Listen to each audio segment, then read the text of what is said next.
Yes, people. What's going on? Welcome back to the channel. Welcome back to the Man United Unfiltered podcast. Sunday evening. You know the score. And you already know that it's 3-point collectors. So we got the threes in the building. Everyone in your house, wherever you are, you know what I mean? You could be at work. Just raise the free. Let them know. We're third in the league and we got 3 points again. Light work settings, you get me? You know what I'm trying to say to you? And you got a magic threesome right here as well. You know what I mean? Well, yeah, you know what I mean? First warning of the day. You know what I'm saying? You gotta be careful. But listen, I'm not gonna lie to you, that's a light one. You know them ones there. But we're here, we're with the brothers in the building. Even Double A's got a fresh trim. You know them ones there, bro. It's all going off right now. You know them ones there. Are you gonna give us a hair reveal? Are you gonna give us a hair reveal? No, I've just had a hat on all day, so just don't mind. Okay, come on. Brazil and old school Man United. I like that, bro. Come on. Yeah, man. Because the best Brazilian player to ever play for Man United wore this kit. Cleberson, innit? So I can represent. Yeah. You know what I'm saying? Yeah. Big up to you, bro. Big up to you, man. Like Double A in the building. Also got Flawless in the building. Flawless, where's the whiteboard, man? Have you got it again? Of course, man. Of course, man. Of course, I got the whiteboard. It's right here, man. The whiteboard is right here. Check out the match reaction, people. I always go through it. Always look, and you can even follow along. I got the pointer for you, lot. Yeah. You know what I'm saying? And you can just follow along as it is. What's going on? There you Sesko, go. Bruno, Cunha, Carrick. You hammer him out 100%. That will remain there forever. Always, forever and ever, be hammering him out. Shout out to the Crow as well. So yeah, all of this is on the match reaction, people. Check it out. I'm just so surprised the spelling's up top notch, mate. To be honest with you, that's what it is. People surprised by my spelling and my handwriting. Oh, you got good handwriting inside, yeah, of course. Yeah, Come on, now rate it, man. Big up to everyone locked in. Please hit the like button. If you could do me a favor, hit the like button right now. Obviously, subscribe to FCAA as well. And also, make sure you subscribe to Sarcasm City TV. Big up Ash. He may come, he may not. So big up to Ash if you're watching. But yeah, lads, wasn't pretty. But you know what? We got the 3 points. 2-1. Job done for me. Listen, people can talk about the penalty. We will get into it. But I'm not going to lie to you guys, man.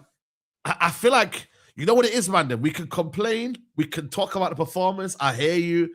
You know what I mean? It wasn't the prettiest. But I just feel like for me, we are 6 points clear of Chelsea. A lot of people would have taken that. We are 3 points clear of Liverpool. We're in 3rd position. We were 12 points behind Aston Villa when Carrick took over. You know how mad that is? 12 points clear behind Villa, and we've caught up to them on goal difference. I'm not gonna lie, guys. I'm just super gassed up. We can sit here on a Sunday night and talk about a win because you know what it is, yeah? A lot of people, we could be here last season and we could be talking about, you know, what happened last season. We can be here when we had 10 men to play against Everton and we couldn't break them down. So we can be here talking about all of that, yeah? But the main thing for me, and I keep prioritizing it, United needs to get Champions League football. United needs to build a habit of winning games. The fact that we don't win games and we just almost accept losing, it was, I'm not going to lie to you, bro, it's not really good for the fan base. But the fact that we're winning, double A, talk to me. Big win. Big win. Man, but every game is a big win. And I think, you know, we need to keep our heads. And, you know, I think today we saw what Manchester United really is. I think we've been kind of gaslit a little bit into thinking we're a great team and it's just going to be great because of the start, because it's unbeaten. And those 2 wins against Arsenal and City are always going to make you think that should be the standard. But we know that isn't the standard. Obviously, we're playing the title challenges and we're getting wins. And I think, you know, you look at the last 3 to 4 games, I think is a real true reflection of what the level of this Manchester United side is. And I think today encapsulated it perfectly in those 2 halves. First half, sluggish, sloppy. You know, we look like the team that played midweek, not Palace. But then we thought, you know, we've said this before, and I think second half, you know, the sending off changes the whole game. Let's not kid ourselves. But before that, we were looking like we were getting back into it. The possession was ours. The shots were ours. We were good value to get back into the game anyway. So I think, you know, just keep a level head realism. You know, it's great to be where we are. We've closed that gap, like you say, on Villa, pushed ahead of Chelsea, pushing ahead of Liverpool. And it's just, it's just great to be winning games regardless of how we're doing it. And I think we said it last week before the Everton game, asked if we win dirty, asked if it's one scrappy 1-0s, 2-1s, to get the points on the board from where we were at the start of the year to where we are now. It's brilliant. And it's keeping that good feeling around the club, within the fan base, within the squad. You know, they're coming back, they're breaking down 10 men, they're winning games. And it's just, you know, we can pick it apart, and that's what we do here. But overall, coming out of that with a 2-1 win, it's brilliant. And it keeps the momentum going. And we move on to Wednesday, knowing it's another chance to give us Champions League football next year. And that is the only thing right now that concerns me and bothers me. And being in that Champions League race for next season is everything. So, bro, big up Carrick, big up the players, big up everyone that's at the stadium today. Didn't manage to get there, but yeah, unbelievable to just keep going. Yeah, big up, man. Big up Quinfo as well. Latest member of the channel. Dobby's in the chat for Quinfo. You get me each and every time. All the members, big up, man. But yeah, like you said there, Double A said, man, 11 unbeaten as well now. Flawless, man. You get me? Like 6 wins in 7. I mean, it's kind of hard to fault Carrick and what he's done. You feel me? But the self-belief, even when it was 1-0 down, like as much as I was frustrated, I was like, yo, second half, lock in, and we've got another half to play for. We've got Ahmad off the bench. You know what I mean? Like, I do believe our tempo was a little bit better before the penalty. I feel like United were getting into some good positions. Agreed. I think Bruno second half, we will talk about it. He ran the show second half as well. But yeah, man, all in all, you know what I mean? Like, you can't really like be mad at this situation right now with you can't. This is people reaching. It's people doing the dousing. in regards to being critical. This has gone Street Fighter Heads will get that one. Yeah. This has gone better pretty much than any of us expected, even though I expected an improvement with Amorim going and Carrick joining. I didn't expect it to go this well. And it's about consistency and not every game. And Double A mentioned it. Are you going to perform to the highest level? Are you going to be 8 out of 10, 9 out of 10, 10 out of 10, even though that's the aim? We know that this squad and these players aren't there. But what Carrick has managed to do is give them a platform to succeed. So the fact that we are defensively solid, the fact that we are resilient, how many times have we come back from a goal down, whether it's to draw the game or win the game? It's been multiple times. So not only have we shown we do very well when going in front, I think every time we've gone in front, well, we ain't lost the game. Every time we've gone in front, we've gone on to win the game under Carrick. And then there's times where in the Arsenal game, for example, we've managed to bounce back. We got the equalizer against West Ham. The Fulham game is a prime example of that as well. So we're showing there's different facets to our game. And that's credit not only to the manager, that's credit to the team. And what we have in abundance, and I keep saying this, even when we're not playing well, because of the platform that's set up from the manager, in the final third, we have players that can create and score goals. So people can talk whether it's a penalty or not. But what people are just going to overlook is not only the pass from Bruno, which was a very good pass, the turn from Cunha. The reason why Lacroix brings him down is because he's panicking. I think Cunha is the only player we have there, maybe Ahmad to an extent, that actually think about spinning him behind. Most players there, I think, are talking about controlling it and then facing up the defender or playing it off. He's forced Lacroix to panic. So people can talk about, whether it was a penalty or not, whether it's outside the box, it's definitely a red card because it's a goal-scoring opportunity. It's a goal-scoring opportunity. And that's credit. Again, those two individual moments have, like in that instance there, have got us back in the game. And then the Bruno cross into Sesko was won as the game, even though we've not been at our best, even though it is against 10 men and that. But of course, the red card changed the game. 110% it did. But we took advantage of that. People can't just say, because you're playing against 10 men, we win the game. Our two performances prior against Chelsea and against Everton are the two worst performances I've seen from a football team against 10 men. Yeah. Yes, we beat Chelsea. Go back and watch the game, people. We was woeful. I was fuming after that Chelsea game, even though we won it. Awful. Casemiro ended up getting sending off as well and making it 10v10, which was daft. And that just sums it up. Against Everton, we were even worse. So let's not act like against Palace. Yes, the red card changed the game, but it was 2 moments of skill that forced the red card. Because if on the reverse side, if that happens to us, if Yoro gets man by Sa and brings him down, people ain't talking about, the 10 men changed the game, bro. No, we're blaming Yoro. We're being critical. So how about be critical of Lacroix? Now all of a sudden everyone wants to be EGM alone and start blaming refereeing decisions and all this type of stuff. Like that's not that's not what we're doing. And it was earned because we played better. Again, resilient when we poor. That's our worst performance overall in a half under Carrick. But guess what? That half was terrible. And even though we was bad, they scored a great goal. Euro should have done better, but it was a great goal. They didn't create anything else after that. No, one straight shot. That was it. Yeah, that's it. Stay in the game. When you're not performing well, don't go out there and get rolled over. Don't make it 2. Don't make it 3. Don't make stay in the game. It's like a boxing match. All right, you might lose a few rounds, but stay in the fight.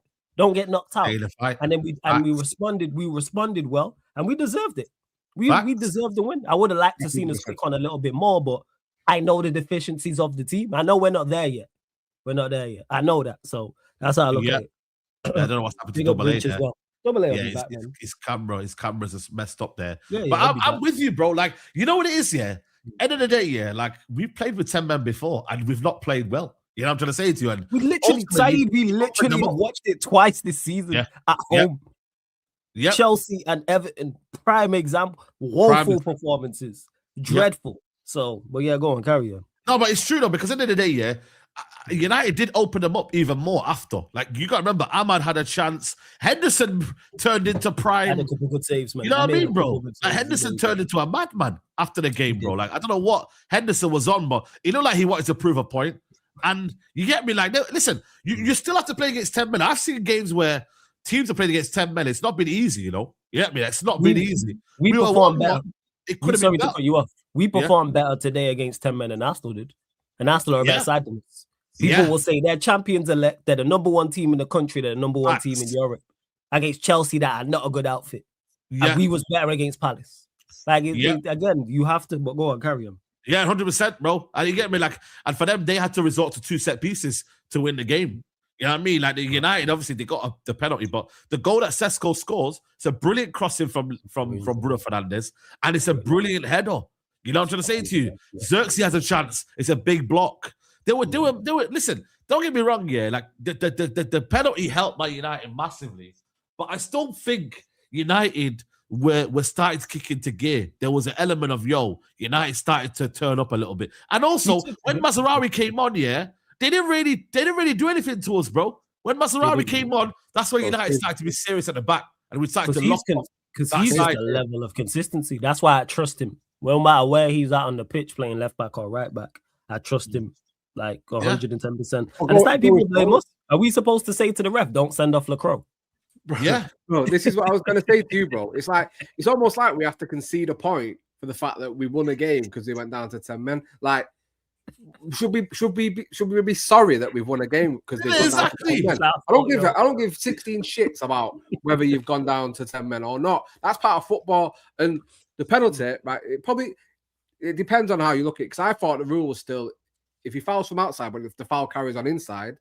I'm gonna check and now. Yeah. It has to carry on inside. Yeah. But either way, even if it had been a free kick, it was still a sending off because he was last man, and we know Cunha scored from there. Even worse angles against Villa this season, so it's very much a goal scoring opportunity for Cunha. So he has to be sent off. Whether it's a penalty or not, you can debate that. But it was definitely a sending off. But you're letting the referee. You're allowing the referee to make a decision there, man. By you doing that, in that moment there, grabbing someone by the shoulder, and you're carrying it on, you're running the risk of it. As a defender, you've got to either allow what has to happen after, or make sure you're ahead of Cunha. He wasn't, and he was behind him. Yeah, he's made 2 mistakes. One, he's tried to get too tight to Cunha, which is daft, because Cunha has that in his locker. And 2, if I'm a Palace fan, I'm saying Lacroix, let him go. Not only does he have to score past Henderson, even if worst case scenario he scores, it's 1-1 and we're with 11 men, we're still very much in the game. 100%. We're still very much. If that's Euro or Maguire or Maz or Shaw or any United defender, I'm fuming at them. I don't blame referees. I look at my own players. What did you do? Daft decisions. He's made 2 errors that have cost his team. That's what it is. But people won't look at it. But I guarantee, like I said, if this was Maguire, us 3 would here be criticizing him and the chat would be here crucifying him. Maguire makes that mistake. Crucifying him. When we talking about the referee. But because it's United, went for United, now all of a sudden it's, you lot were lucky and didn't. All right. Okay. Like we get these decisions every week. We absolutely do. Yeah, exactly. Get these decisions. Let's say this quickly because you mentioned Mazraoui. Like I think he changed the game. Like I agree. Because one thing that was frustrating me about Shaw was, as always, and it's the big thing of him now, his reluctance to go forward. There was a moment he gets played inside, and he's like run into the box, and he turns and it's like that part of his life as a fullback is gone. Like he's not an attacking fullback. And Mazraoui, I've been critical of him going forward. I don't think I've seen the best of him, but what he allowed us to do was he's bombing forward and opening up the space because we weren't playing wide anyway. It just gives Cunha so much space to cut in. And I think for me, if Delo is going to be starting right back, which we all know I think he shouldn't be, but if he's going to be, Mazraoui has to be left back because easy. Shaw's done and as solid as he's been this season and as reliable because he started every game. Hats off to him to come back from having so many seasons where you're barely playing any minutes whatsoever, to then big up Adam, to then be starting every game, playing every Premier League game. Hats off to you, mate. And we said it last year, whether he just wants to give us a happy ending for the World Cup or whatever, or a new contract. I'm just saying, bro. Fair play to him. But at the end of the day, you have to play your best players. And I think Mazraoui's been really unlucky, especially since coming back from AFCON, but then you look at the form of the team, and then you think, right, well, the back 5 has been solid. Obviously, Martinez getting injured. Obviously, it meant Yoro's come in, but I think if Shaw is out for a game or 2 now, Mazraoui will get in, and I think he will 100% shut that position down as his own. Because I agree with Adam's tweet, not to Nicky's point, but Not only is he our best fullback, he's one of the best fullbacks in the league for sure. He's unbelievable. He's unbelievable. Yeah. 100%. Like, big up, you know what I mean? Dima Maghrib, you know what I'm saying? Man, like, Adam in the building. Like, it's, no, honestly, man, I think for me, Mazraoui, one thing as well, yeah, when the ball gets to him, it glues to him as well. Not I'm saying Shaw isn't technically good. I think technically he's still decent, yeah. But Mazraoui, just a little bit, just more intelligent. And also, when he gets the ball, different positions, he can go inside, he can go outside if he needs to. And if you watched him against, and you would know Morocco, he was outstanding for Morocco. He was one of the best players. Yeah. He was bombing forward. So this idea that he's not a left back as well, bro, he can do both. Like Philip Lahm. Philip Lahm could do both. He can do both as well. Not the same as Philip Lahm, but you get the conversation like, it doesn't really limit him. You know, it doesn't limit him to go on the outside. United have got to use that. You know, we see Livramento do it for Newcastle. I think it's another one that can do it as well. So, Adam, I just think for me, like, you know, Luke Shaw is done now, man. Play Mazraoui. That's something that Carrick now has to realize. You know, he said he was not feeling well, but I reckon he was just trying to not, you know what I mean? Like, he had a bad game when he came off. Do we know what the actual, have they said what the injury is? Was it like no, he said Maguire wasn't feeling well. He said, that's what he said. No, Maguire, I'm talking about Luke Shaw. I thought he said he was not feeling well. Oh, was it Luke Shaw not feeling well? Okay. Yeah, Luke Shaw not feeling well. That's what he said anyway. I don't know. It wasn't the stamp on the foot then that we saw because that was a bad tackle. That, to be fair, but that wasn't why he come off. Then it was just that's one of the reasons. But I think Carrick did also say that they weren't feeling well as well. I'm sure he said something about that. I'll get it wrong, but yeah, just that, Adam, and then the performance as well for you, man. If you wanna talk about them two both. Yeah, 100%. Well, when it comes to Mazraoui, like you said, like Dima Maghrib, I'm biased, but I genuinely think he's class. I really, really believe he's good. And I think I would start him. You know what? Luke Shaw, the thing is, I think Luke Shaw is a very, very good footballer. I just think he's a cheat. That's my problem with Luke Shaw. That's my problem with Luke Shaw. It's not the quality of the player. I think he can be fitter, but since he can give you an actually decent level without being fitter, he won't get fitter. Like if he can give you 8 out of 10, he will. Like if he can give you this, but you'll be happy with this, he'll just give you this. Like this is my problem with Shaw. This is my. But I think his touch is excellent. I think he's a very good footballer. Like I've always rated Luke Shaw as a footballer. My problem with him was always outside of the football. Like he's not getting fit. He's not consistent enough. The injuries are a problem. He seems like he's always taking the easy route. So that was my problem with him. But Mazraoui, the thing is with Mazraoui is you can see he fights as well. Like you can see he gets stuck in as well. You can see in his motion, in his everything. And I would start him at right back as well. Like I prefer him over Dalot any day of the week. And now it's about understanding where, because now we don't have a right back, a left back. I don't want Dalot at left back. He can stay there, even though again he was poor today as well. Dalot, especially that first half, man, giving the ball away. He was drunk, man. He was drunk. He was drunk. Yeah. And Dalot, the difference between Dalot at right wing back and fullback is day and night. It's completely different. You can see he's not useless at right back, whereas before he couldn't play.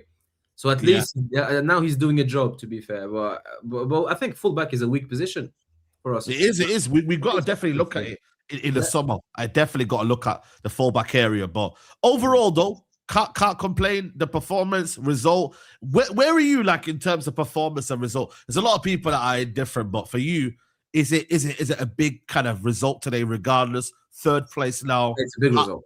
Yeah, it's a big result. To be fair, I missed the last 2 games, the Everton and West Ham, because we've had many weak games, and with the time zones, it completely messes up with me. So I missed those 2 games, but apparently those 2 games were quite poor. So we just managed to get by, and I didn't watch the replay. Like I didn't watch it back. So everyone told me don't watch it back, so I listened to people. No. It wasn't a great game. It wasn't a great game. I can't lie. But you see, at least it's when we are not playing well, it's not bittersweet when we win. Like that's it. Compared to Amorim and the last of Ten Hag and many other managers before that, it's not like we won, so that means he stays, but at least we got the points. I'm happy for Carrick. My mind is not made up on Carrick, to be honest. I think it's a bit early. I need to see more. I'm not convinced, but I'm actually quite happy with a lot of things. So I just ride till the end of the season and see how it goes. Because the thing is, Carrick is one of my favorite footballers, so I really would love it to work, but I can't think that way. It's not that's not how it works. So I hope it goes well, and every point we get is a bonus. I'm very happy with it. I'm happy with the players playing better. I think today the first half an hour was quite poor, to be honest. It looked very dismantled. It didn't make sense. It did not even make sense for the Carrick teams we've seen so far. So, but at least they patterned up after that. It looked better. But big, massive 3 points. I was scared about Palace, to be honest. I thought it was going to be a difficult game.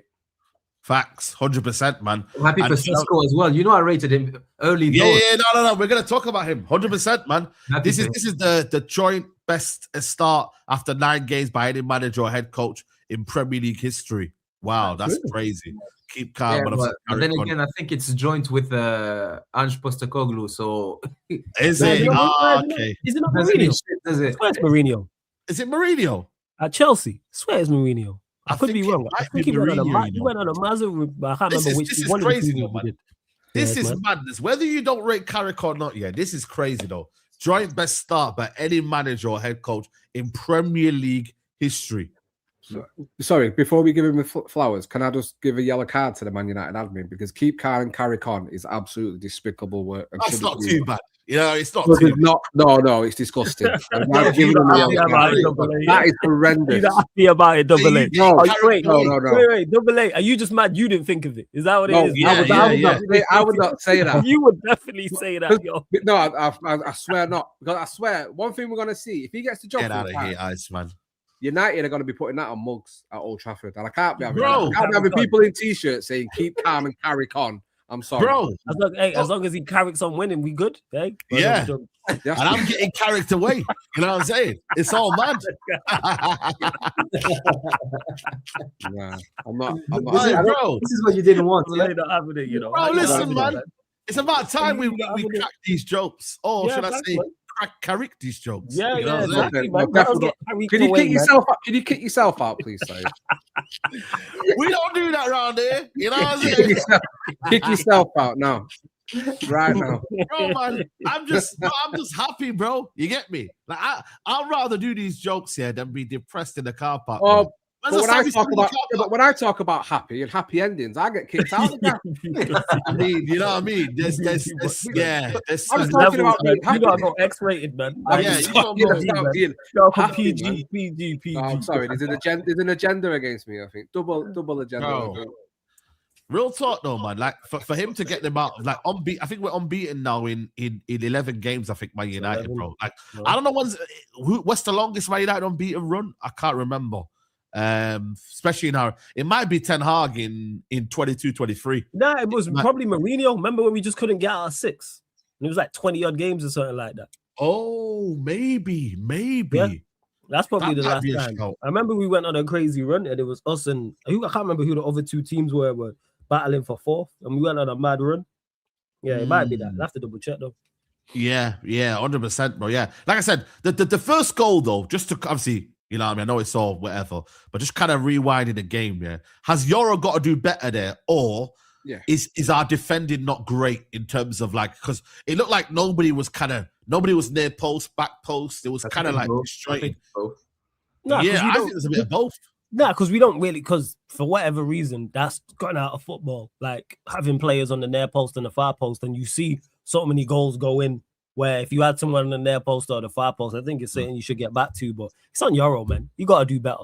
You're not even looking at the ball. Got to do better. I'm a fan of Euro. When the ball, like, if you do the still frame, as the ball's getting crossed in, he's looking at Lacroix. He has no idea where the ball is. You should always be goal side. You should always know where the man is that you're marking, but you should also know where the ball is as well. That's just defending 101. And I rate Euro, but that's poor. That's very, very I agree. I agree. You've got to do better there. I agree. I think he's got to do better there, man. And the thing is, you got to remember, with Lenny Euro though, like in the moments as well after, that's where I worry for him. It's like after he's all over the place for about 5 minutes, 5-10 minutes. But then, as much as we got to criticize him, one thing he does though, he does get back into the game after that though, and he starts because he did that against Everton. I thought Everton, there was a few moments where I was like, it's a bit wobbly here from Euro. And then after that, he grows into the game. It's that little bit of period where we've got to be careful though, because we can't afford that against the bigger teams. So the Champions League next year, the big games next year, you have that wobble for like 5-10 minutes, you could be out of the game. So he did adjust himself. So as much as we're criticizing, we've got to give him the praise as well. Hey, I think that's a good sign, to be honest. And I think that 5 minutes after that, it's because he knows he made a mistake. So he's probably just self-aware at that moment, and he's trying to pick himself up. But the fact that he actually managed to pick himself up, I think, is a very good thing. Yeah, 100%. He's learning. He's still a very, very young man, and I think criticism is due when it's due. But I've seen people in it. He's not good enough, and he should be dropped. Yeah, a lot of people don't rate him, man. It's like, bro, he's 20. He's 20 years old. Like he's a young centre back, and every time he comes in, he does well. Like, yes, he's made a mistake, and it's cost us, which happens. But it's how you bounce back, and we know he's a player that wears his heart on his sleeve. You saw it which game was it when he got dragged off? Because was it Brentford? Southampton. Yeah.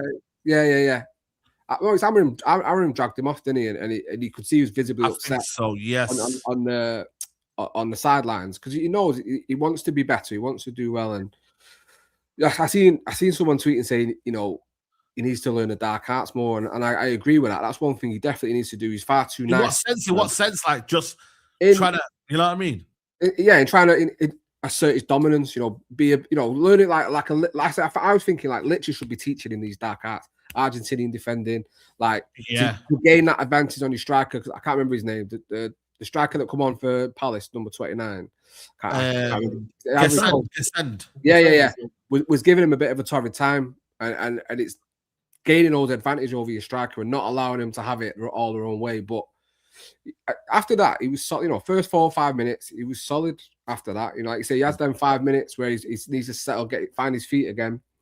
But props to Maguire because talking him through the game helped him massively, and that's been the case a lot when you see Euro have these moments. He's being coached through by good centre backs alongside him, and I'm nowhere near writing the kid off. He's 20 years old. No, 100% not. But as soon as someone's had a bad game, someone's just been in the chat saying we need to admit Mbeumo's not good enough for United. It's like what? Because he's had one quiet game.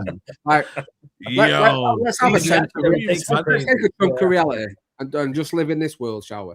You can't just write off players because they've had bad moments, bad games. I could understand if they were playing every game and they were shit or they were costing us games. And let's not forget a couple of games ago, Euro saved us from losing people. West Ham game. I mean, and that's how football is. If you look back at Amorim, he wasn't playing him and he was playing Heaven, and now people are calling for Heaven to play. But Evan, and I'm a big fan of Heaven, I think there's a big player there. He was always involved in the mistakes leading to a goal, because that's what happened to young centre backs. It's a position that requires a lot of time before you get to the level. It's not like wingers where like 22, 23 you can start getting into your prime. Centre backs, they take a longer time, and that's just normal. Like people were criticizing Heaven before that, and now they're criticizing Euro. We are just lucky to have those two talents, I think, and we need premium established centre backs so that the pressure is not only on those two, because we can't ruin them. It would be a tragedy, to be honest. Yeah, exactly. I think for me, I know where we're at with Euro. I think for me, is he ready enough to start games week in, week out? Maybe not, but I still think for me, he's got to learn, and these are the start of tough experiences he's got to have. He's coming 18 in straight into Man United. Other players, we're still searching for Fofana. Is he a consistent performer for Chelsea? And ain't he 23? Now, real talk though, like, is he not 23 though? And people are saying that Fofana, is he the guy to lead Chelsea's back line, and is he ready and whatnot? So we've still got to be careful, man. Like in terms of what we want, you know what I mean? Mascara's not a starter at Arsenal. It's Gabriel and Saliba. You know what I mean? Fofana's 25. Kuzanov as well. Kuzanov doesn't play every game. Yeah. Fofana's 25. Is he 25? Yeah, 25. I just googled it. It's 25. Wow. There you go then. 25. Fofana's 25. Time flies when you shit, doesn't it? Do you know what I mean? He missed like 2 years and a half or something. Yeah. So how come we've been stuck in hell with United and the fields are going in slow motion for so long? So you got me there, bro. I ain't got no comeback for that one. You got me there. Yo, for real. It's true though. Slow motion. But yeah, you're right. Because people say give him time. For me, it's give him game time.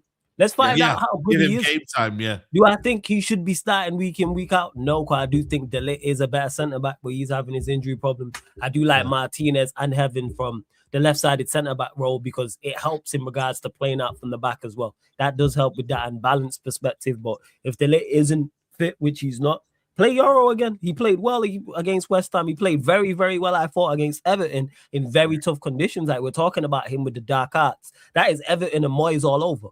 He literally wrote the book on dark arts. You turn over the book, there's a picture of Moyes' face on it. Like so, and the Everton side as well. So they are, and I thought he did very, very well. Again, today, was he at fault for the goal? Yeah. It's also an incredible header from Lecroix. Incredible, yeah, it is to be fair. I'm tired of it. Why is it every other goal we concede is a banger? It seems. Yeah, I'm fed up with that. I'm fed up with this. The Lecroix one, the Shada one was a banger for Fulham. Who else was the one that Burnley scored? 100%. Yeah, it's you always ridiculous. get some random fullback making his debut, scoring a screamer from 3 yards. It always happens.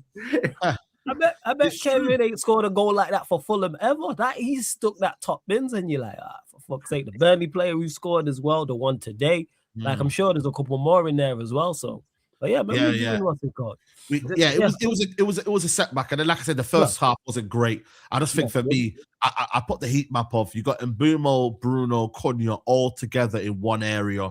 No one really is looking to stretch the pitch. We couldn't just find that rhythm. You see that contrast in second half, and all of a sudden Cunha's playing like a left winger, and Mbeumo's out wide. You get me? Like Bruno's dictating the pockets. You know what I mean? Like you've got a bit more of a balance. I just felt like sometimes, people were blaming the fact that, it's because Sesko's starting. It's not because of Sesko starting. It's just that we just need to find the rhythm as to how we're going to play. Like, I'm sorry, we're not going to be like here saying, because Sesko starts, we're not used to this sort of play. We've got to get used to it, guys. Same way we got to get used to, Lenny Euro starting. We've got to get used to certain people playing. If they're here, we need to play them. So there's this idea that, but if Sesko starts, that will disrupt the rhythm. Bro, he deserves to start. Sesko was nothing to do with the fact we couldn't string 5 passes together. That was just playing off. Yeah. That was just looking. Delo gave the ball away more often than he did. Yeah, Delo gave the ball away at one point more than he completed passes. That's not on Sesko. That's just and you also have to give credit to Palace. Because I think Palace, they've shown the stats on the screen and were saying how they're one of the better. I know they've been struggling, but they're one of the better defensive sides as well. And you can see that. Yeah. You see they're a coach side. Yes, they're missing the better players that they've lost, but they're a good side. They're a good side. Good defensive. We missed Ahmad as well. I think we missed Ahmad, to be honest. His energy. I agree. His work rate is like he helps make the ball tick as well. You got a good first touch. He does. And he keeps the width as well. The problem is, though, what do you do then, guys? Because at the end of the day, I believe Sesko should start. You either drop Mbeumo, give him and then you don't play him, but then you lose that effectiveness on the pitch. Goal scoring is our highest GA, whatever you want to call it. I think he's got 12. Cunha, there's the thing with Cunha though. Look at that maverick nature of doing something out of nothing. You see that little bit there, that bit of play there. We don't get that penalty. I'm sorry, we don't. No. I don't think we get that penalty without anyone else. So which one do you want to miss? Because for me, I look at it and think, Ahmad, when he came on the pitch here, I thought that was his best performance in a while. The cameo was ridiculous from Ahmad Diallo. It was good. It was on it. I think he's been over-criticized, Ahmad. I didn't watch the last 2 games, as I told you. But since he didn't score or make any assists, people were already they were ready to get on his case. Because I think he played better than Mbeumo the last few weeks. It's just that Mbeumo... I agree. And I like them both. You just have to be honest. But I think because Mbeumo's been notching up the goals and assists, I think, you look at, was it the West Ham game? I think because we were talking before the Everton game, and the West Ham game, obviously Ahmad wasn't great, and Mbeumo had that moment to create the goal for Sesko. Yeah. But you know what? I actually don't care. We said it last week. I think you're right. Sesko should start because he's our number nine. And I think they were looking for him first half. I know he had that weak header and everything. And when you eventually start to look for him, he starts to get proper chances and he goes and scores. But it's just great that every time someone comes on or someone starts, they look dangerous. We have attackers that look like they're going to score or going to create every time they come on the pitch. And I like the rotation. It's a shame that it's 1 game a week. It's a shame that it's a 40-game season because next season, if this, we're playing Champions League and we can start Carrick, we can start Mbumo, or we can start Ahmad. Carrick could get games still. I ain't gonna lie. Mate, well, yeah, Carrick get your boots on. with Casemiro going, you might do. Yeah, you're right. It's just about playing the best players for the right team, and I think Sesko had to start after what he's been doing. He had to start today, and it was unfortunate for whoever came out. But it could have been any one of Cunha, Mbumo, or Ahmad. It just so happened this time it was Ahmad. Next week it might be Mbumo. But I thought there was a perfect moment Ahmad had to come on, because I think when they're down to 10 men, they're exerting their energy. He's perfect for stretching that game and getting out the fullback. And I think Mitchell was very good first half for Palace. And I think when he's a bit, showing signs of tiring, Ahmad's the perfect one to everybody and looking. He almost got a cracking goal with his right foot. And he was dangerous when he come on. But it's nice to have them players to come in immediately and start to cause teams issues. Bro, let me name you Man City's what do you call it? Different goal scorers. Bench yesterday. You know what I mean? This is what I'm gonna say, guys. Get used to it. Tijani Reinders, Nathan Aki, Savinio, James Trafford, John Stones, Jeremy Doku, Nico Gonzalez, Cousinov, Phil Foden. Yeah, that's their bench, by the way. Phil Foden's not played in how long, guys? How long? Bro, it's not going to hurt anyone to be on the bench. All of a sudden, we got a player on the bench that can do something off the bench. It's almost like, oh, but you can't do that. Oh, that's the reason why we're losing. Oh, man, it's like, relax. We literally didn't play well in the first half. It's because the players were actually just playing poor.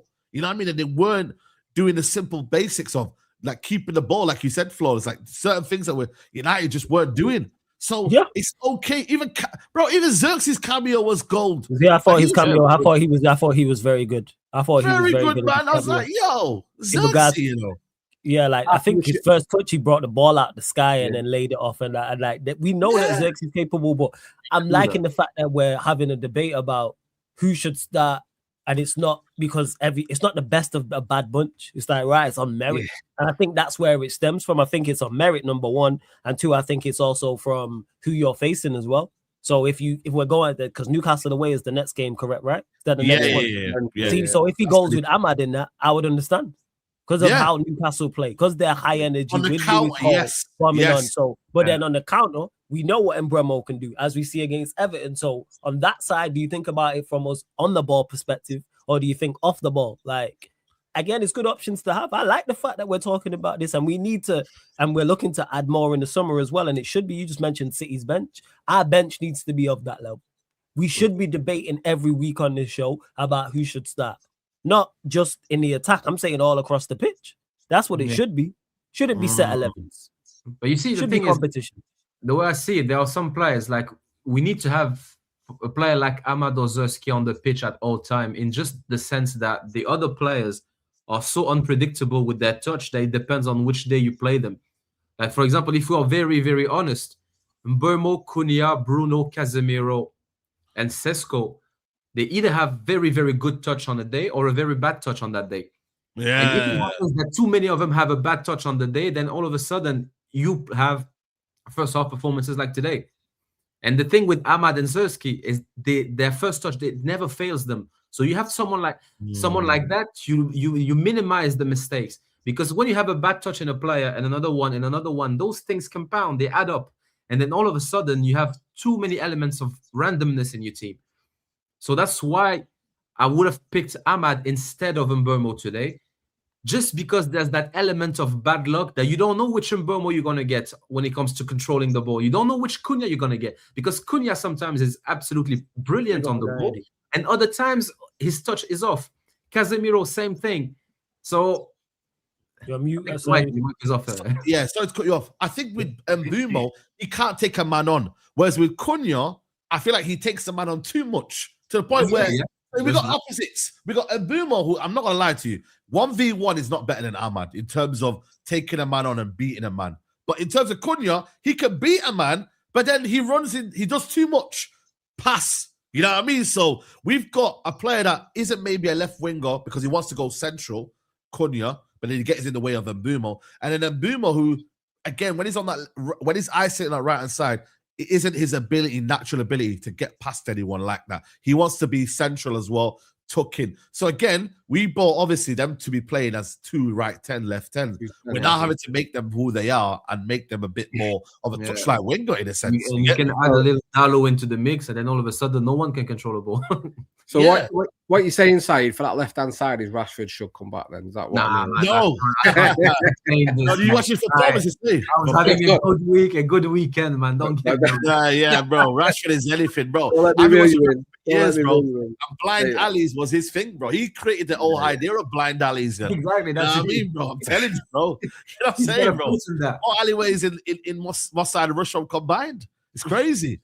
But now, honestly, I just think for me, like we have to get used to this for now. But we clearly need a left winger, and we obviously we need to realize who's probably our best right winger in a sense. And maybe if we have a better right back, you imagine Hakimi on the outside of we discussed this, so Saeed, when we was talking about like who United should sign, like, you know, like across all positions. And I've been saying this, our fullbacks don't offer enough going forward. When you look at the best, exclude Arsenal. When you look at the better teams in Europe, their fullbacks are key. Because Arsenal they're just Arsenal. That's all conversation. But you look at PSG, as talented as they are, as talented as their attackers and their midfielders are, Hakimi and Nuno Mendes offer so much to that team. They offer so much going back. Like if you take them, like imagine you add those two to our team, what that does. That's why I think it's important. Even if we don't get a right back, we get a left back. Or if we don't get a left back, we get a right back. Personally, I'm tired of Shaw. So I would like us to get a left back. And then Miles can just run as a right back for a season. And I think that helps out Cunha too. Because when Cunha drifts in, he does leave a lot of space there. And if you actually had a left back that could operate in that space, he would thrive there. But because it's Luke Shaw, it's not really Maz's game like that. There's not really anybody else. So, I think it is areas, but we said it at the top of the show about where the Manchester United, Double A mentioned it, where this Manchester United team is. And I think we know it's not quite there. The fixes we're talking about is taking us from third to try and finish first. That's what we're talking about. That's the aim. Yep. 100%. I think that is the aim, bro. And I think for me, you know, I feel like, you know, don't get me wrong, Ahmad gives us that width and he gives us that, but then again, and Boumos is deadly in front of goal, innit? You feel me? And unfortunately, that's just the way it is, man. Just work on each other, you know what I mean? It's good competition. I think it's good, healthy competition, man, because that means then everyone's on their toes, man. You get me? Because if we build on this now, say for example, we get another winger or maybe even 2 wingers next season, and then all of a sudden, everyone's got a battle for everyone's place, man. We're going to have injuries next season because we're going to play 2 games a week. So we're going to be in a situation where we're going to need the full squad. You feel me? Bruno Fernandes, I thought for me, was excellent in the second half. I don't know about you lot, but I thought for me, that ball into Sesko was outstanding, man. And I thought for me, in the first half, he was rushing too much. But second half, especially when there's more space, of course, it helps. But I do believe he did run the show. And big up to Bruno, because obviously people will be like, oh, but you don't praise Bruno. Well, I am going to praise Bruno. He was arguably man of the match alongside Mazraoui for me, and maybe Maguire. I thought Maguire was solid as well. But yeah, Bruno Fernandes, I thought for me was good. Double A, what do you think of his performance, Bruno?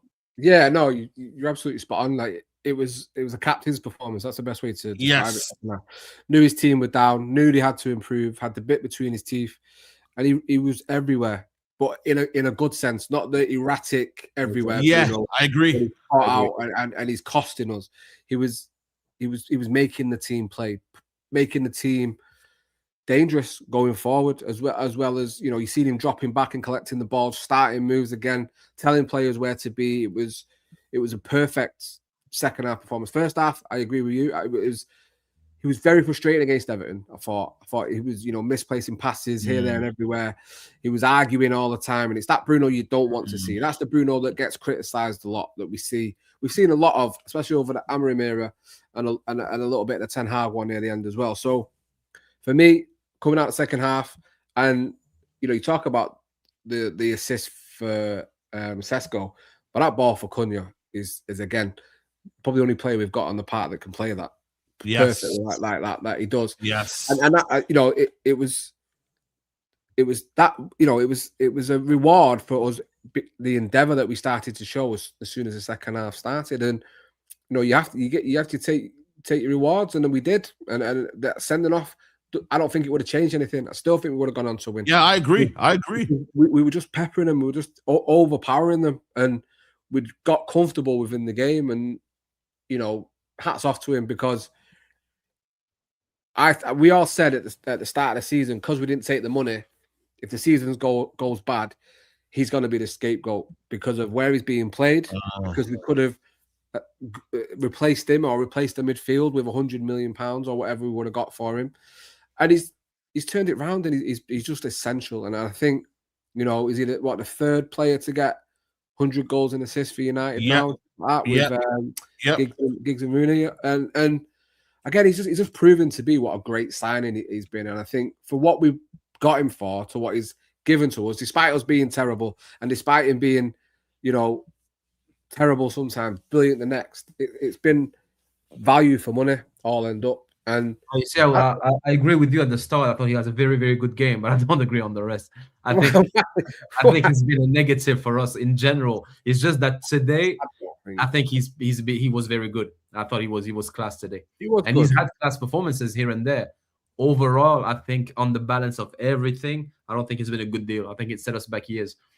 Oh no, bro, I can't agree with that, because you have to look at everyone else around him. We've been terrible. Like he's been a shining light. I think without him we'd be worse, and I don't think we would have. I completely disagree. I completely disagree. I think without him, you actually build a team. You don't wait for him to do a match. But we tried that when he went here. We couldn't do it, and he's come, and he's been our best player since he came here. If you look at it, the period with Bruno is the worst we had. The 5-6 years before Bruno were much better than the years before that. After that, with him, Van Gaal and Mourinho were better periods for us than the Ole to now. We never finished 8th or 15th. And that's not down to Bruno. That's not down to Bruno, though. You're putting that down to Bruno. That's down to poor management. It's down to everything. It's down to everything. The managers weren't good enough. You're talking about two of the best managers in history in Van Gaal and Mourinho, and you go into Ole, who never should have got the job. So that period with Bruno and Ole, for me, it's horrendous, but it was going to happen because we didn't have a manager. This is my problem. I don't think it was going to happen. I don't think it should have happened that way. I think the thing was, and that's a conversation for another day, of course, with Bruno. But the thing is with Bruno is, I don't think people realize how many poor little bad things he does often that disrupts the whole thing. And that's the very well-known saying: you're as good as your weakest, you're as strong as your weakest link. And oftentimes Bruno does the pass, does the assist, does the goal, but disrupts everything. And we can't seem to play as a team because they are looking for Bruno or waiting for Bruno. If Bruno wasn't there, the other players would be more confident to pick the pass they believe is the best pass. They don't have Bruno shouting in their ear, and it's just a compounding effect. But as I said, I thought he was good today. So I'm not trying to take anything. No, we play through Bruno, hence why that's where it comes down to, Adam. But you know what you got in terms of numbers, I don't think anyone's gonna moan or complain or even dare any argue. This is undeniable, these numbers: 105 goals, 100 assists. I mean, in terms of individual accolades, it's never been a question for me with Bruno Fernandes whether the stats and whatnot do not prove that, you know, he's absolutely been a machine. Because going back to your argument, Double A, he has more stats than Scholes and other players, great players, and they played with better players. So imagine him with better players then. But that's the thing. Scholes and other players, many other players are better than Bruno, did not get his numbers with better teammates in better teams, because they played football the correct way. It was more the team game, I agree. They played football the right way, so they were not getting those numbers. Considering the fact that they had better teammates, basically the argument that if Bruno had better teammates doesn't hold, because better players than him had better teammates, and they were not putting those numbers. But Scholes has 13 Premier League or something crazy, or 11. I hear what you're saying, but again, if you put Bruno in them teams, he's a monster, mate. I think he plays better. I think he probably plays better. Doesn't score as much. Doesn't assist as much. But that goes back to your point. That's a fair point. That's a fair point.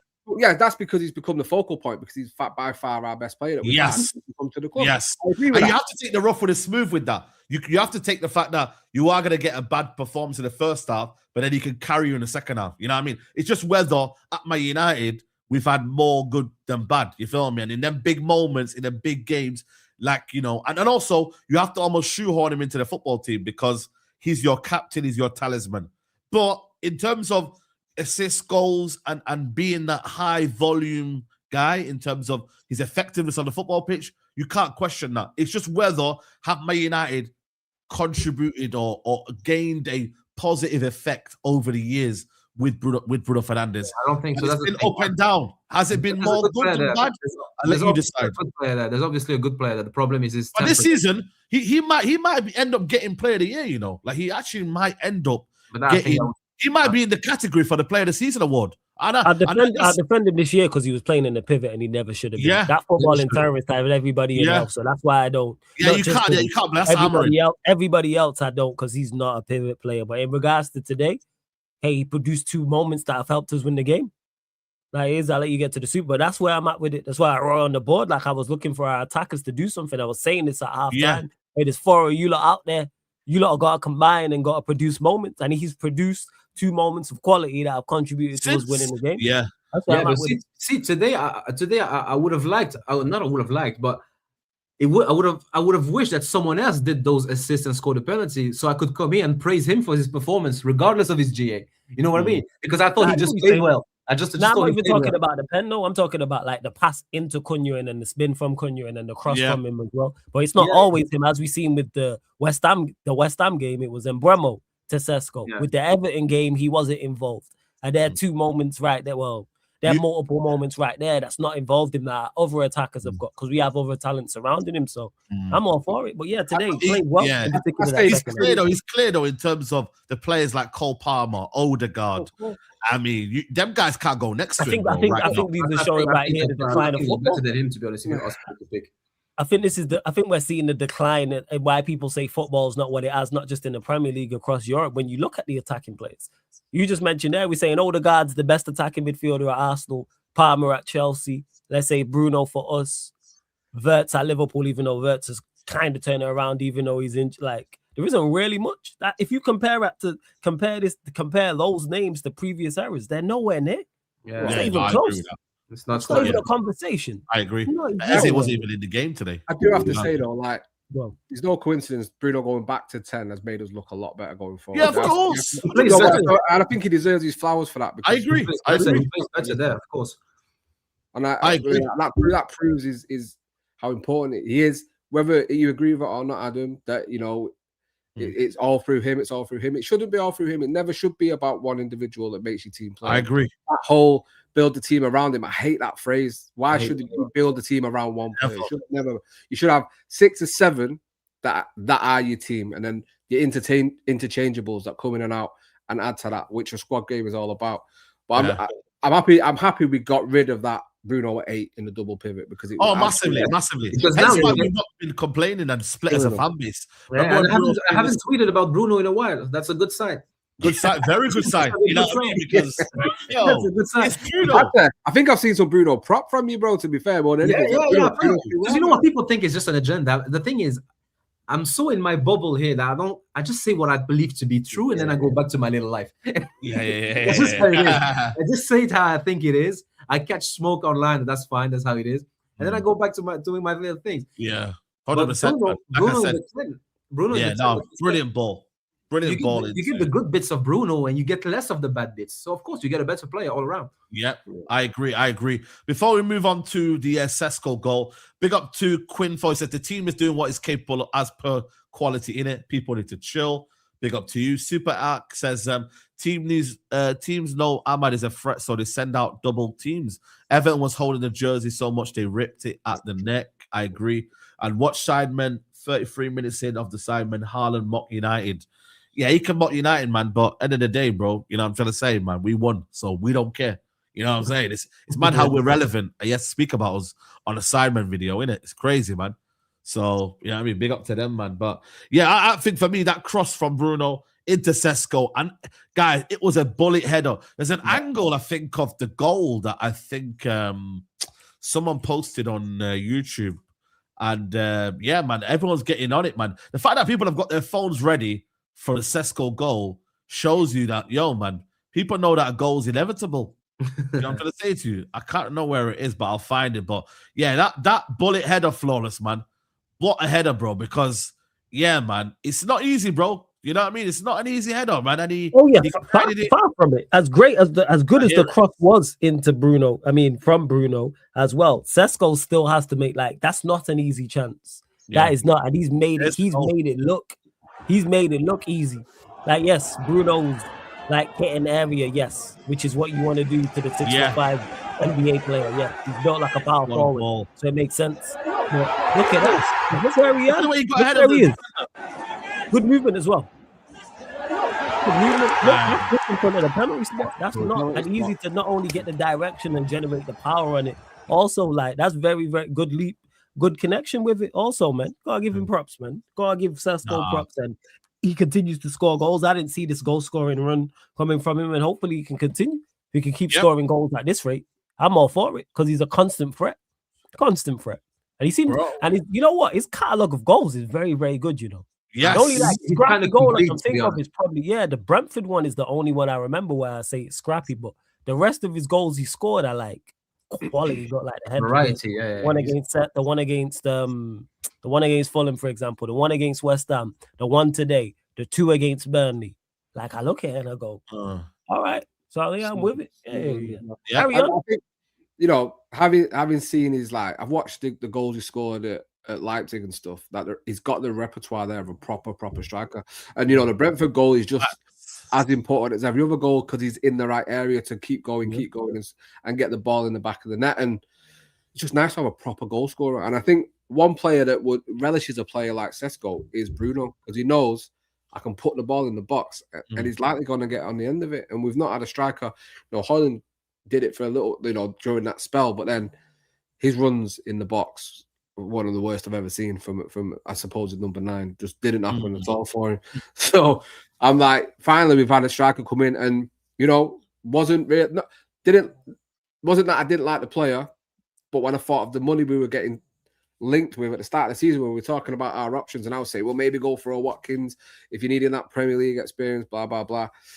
But you know, getting him in, and the worry being another project striker. But I think, and I said it last week, listening to that interview he did on the United channel, and you see the mentality, and you know, he's very much about meditation and feeling the right way and listening to his you know, preparing his mind right before his body as well as his body.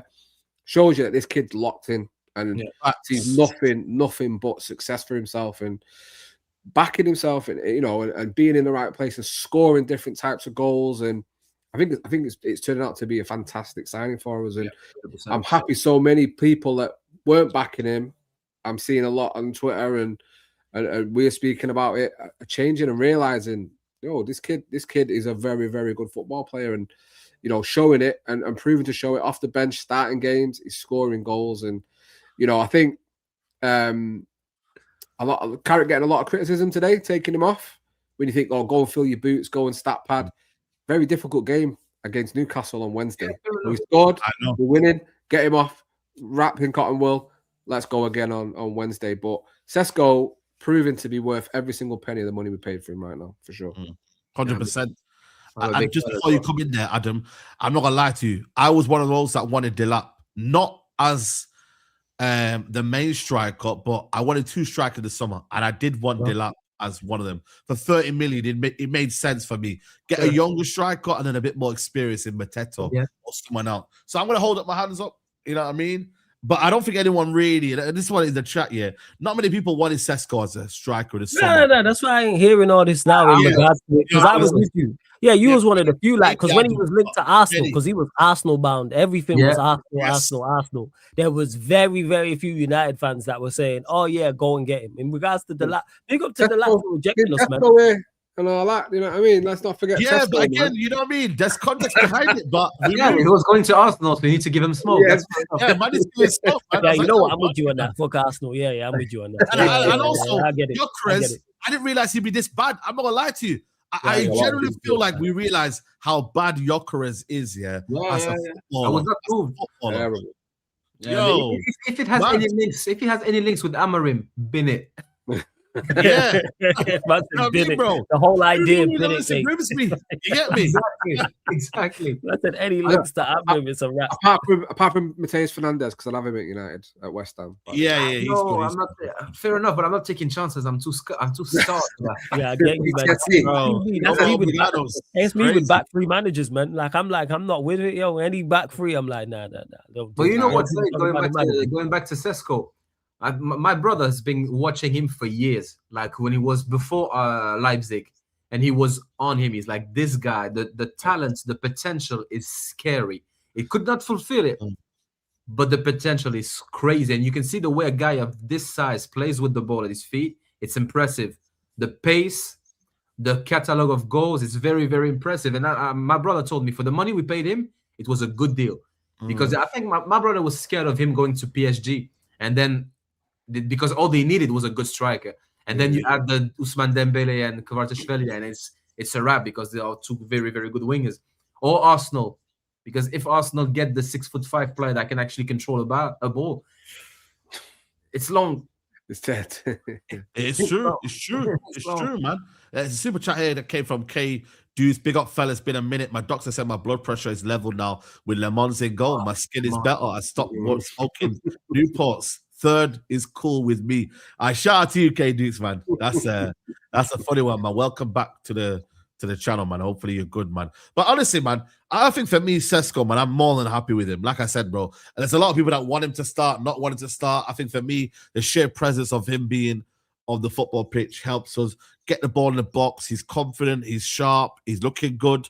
And yeah, man, if we don't play him on Wednesday, I'm cool. If that means then Mbumo's back into the middle, we play him on the right, and then he comes off the bench and he scores a winner again, I'm cool. Do you know what I mean? Like, either way, I'm cool with what happens. Obviously, it all comes down to us playing well. You know what I mean? We need to play well first. Then we can get the best out of everyone. If Man United are playing well, you'll see the benefits of Sesko.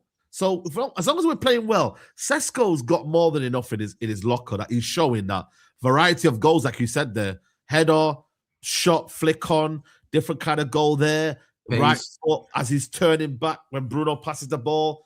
And he's also getting winners, guys. Winners. Yeah. You know, is that 4 winners now for He's Man scoring United? key goals, man. He's scoring key goals. And he still has levels to go, so we need to be careful. So if he needs to sit on the bench for a game here and there, that's fine. Like he's 22 years old. He's 22 years old. So let's 22, man. Let's not do what we did with Højlund, because I don't rate Højlund, but he's not as bad as we made him to be honest. And many other players. Like you know what it is with Højlund, yeah? I just never felt, for me, he was secure. You see Sesko, he's not getting bullied off the ball. That's one thing I like about him. Man, you see Højlund, the way he was backing into, man, pause, but like the way he was like, yo, man, I was like, get away from him. What are you doing? Like, leave him. Why are you getting involved in a fight? I've not seen. Man had a muddy shirt every game. I'm like, broski, you've not been in the trenches. Stop lying. Yeah, behave yourself. Behave yourself, bro. You've not been to what's that place, man? Dagestan. Man was moving like he's been to Dagestan and that, bro. The 2-3 years. Forget. What the hell is that? What's Dagestan? You don't know what Dagestan is? Where man and the brothers are from, man. In Russia, it's a Russian UFC guy, man. What's his name? Okay. Yeah, bro. Like, come on, you not been there, bro. Like, this is what I didn't like, man. So when I see Sesko now, it's not like he's a target.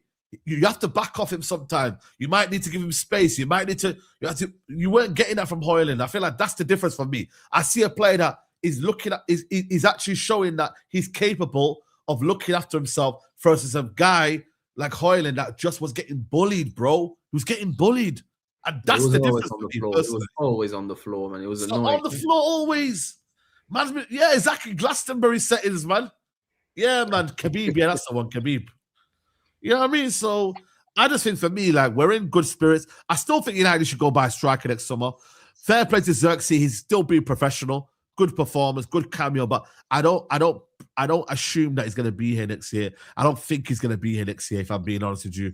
So yeah, it varies. Obviously, depending on who the manager is, and I think there is more. How much money there is, number one, and number two, there is other areas more. I think that more strongly we need to address. Of course, the midfield is definitely there. People are talking about whether it's a fullback, right back, left back. people have spoke about a left winger. So I think a striker, if Sesko does carry on in this vein, you got Bremo who can play there, Xerxes, I think we will be all right. But then again, it is dependent on also on the manager. It's also dependent on the club and what direction they want to go in.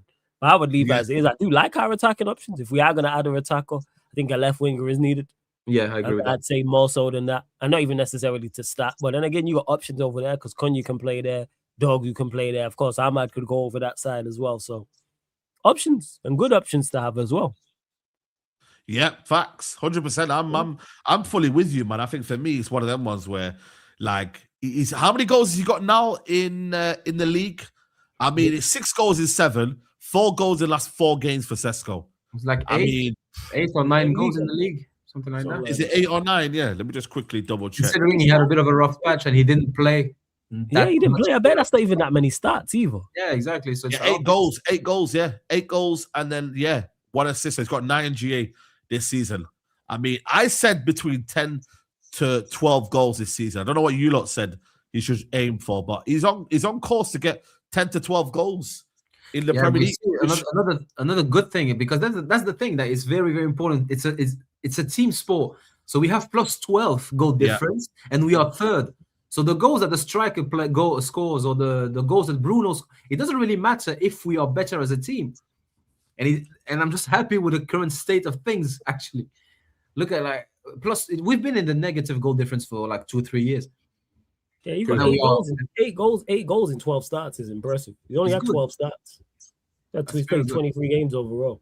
We only have 12 starts. And it goes, he's 4 in 4. It shows you the confidence when the manager believes in you, and it's whether you're coming on from the bench or you're starting, you're scoring. And I think Carrick has got a lot to do with that. He speaks to him so well, and he's almost arm on the shoulder protecting him, like not putting too much pressure on him. Saying he's a young man, he can learn coming from the bench, and it's a great bit of man management. But we've seen that from Carrick since he's been here. He's very, very good at it, and there's only room to grow with Sesko. Like I felt with Haaland, he was always a ceiling. So watching him for the first year, I thought he's a ceiling here. He's for this league as well. I felt when he gets found out, like you say, always looking to secure that wine. Do you know what I mean? And do some breakdancing on the floor. Yeah, horrific to watch. By the end of that second season, it was horrific to watch. Sesko just breathes confidence. The feeling of a ceiling at the moment, yeah.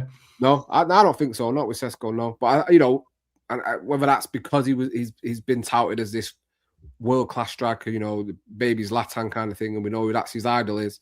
Whether that it's something to do with that, it could be. But I just think watching him, I think he's amazing, to be fair. Yeah, there are levels to go up. At least it feels to me.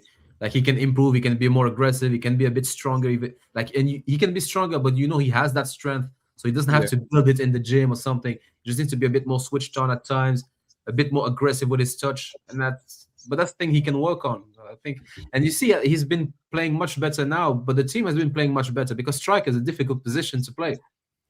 You rely on you rely on the defense, you rely on so many levels, you rely on the ball moving. So that's why I always gave Rashford shit when he was on the left, but when he was playing at number 9, I was giving him a bit of a break. Yeah, that's a tough position to play, to be honest. Absolutely, man. And like I said, big up to Kevin Brown as well for the super chat. Big up to you, bro. Hope you're well, man.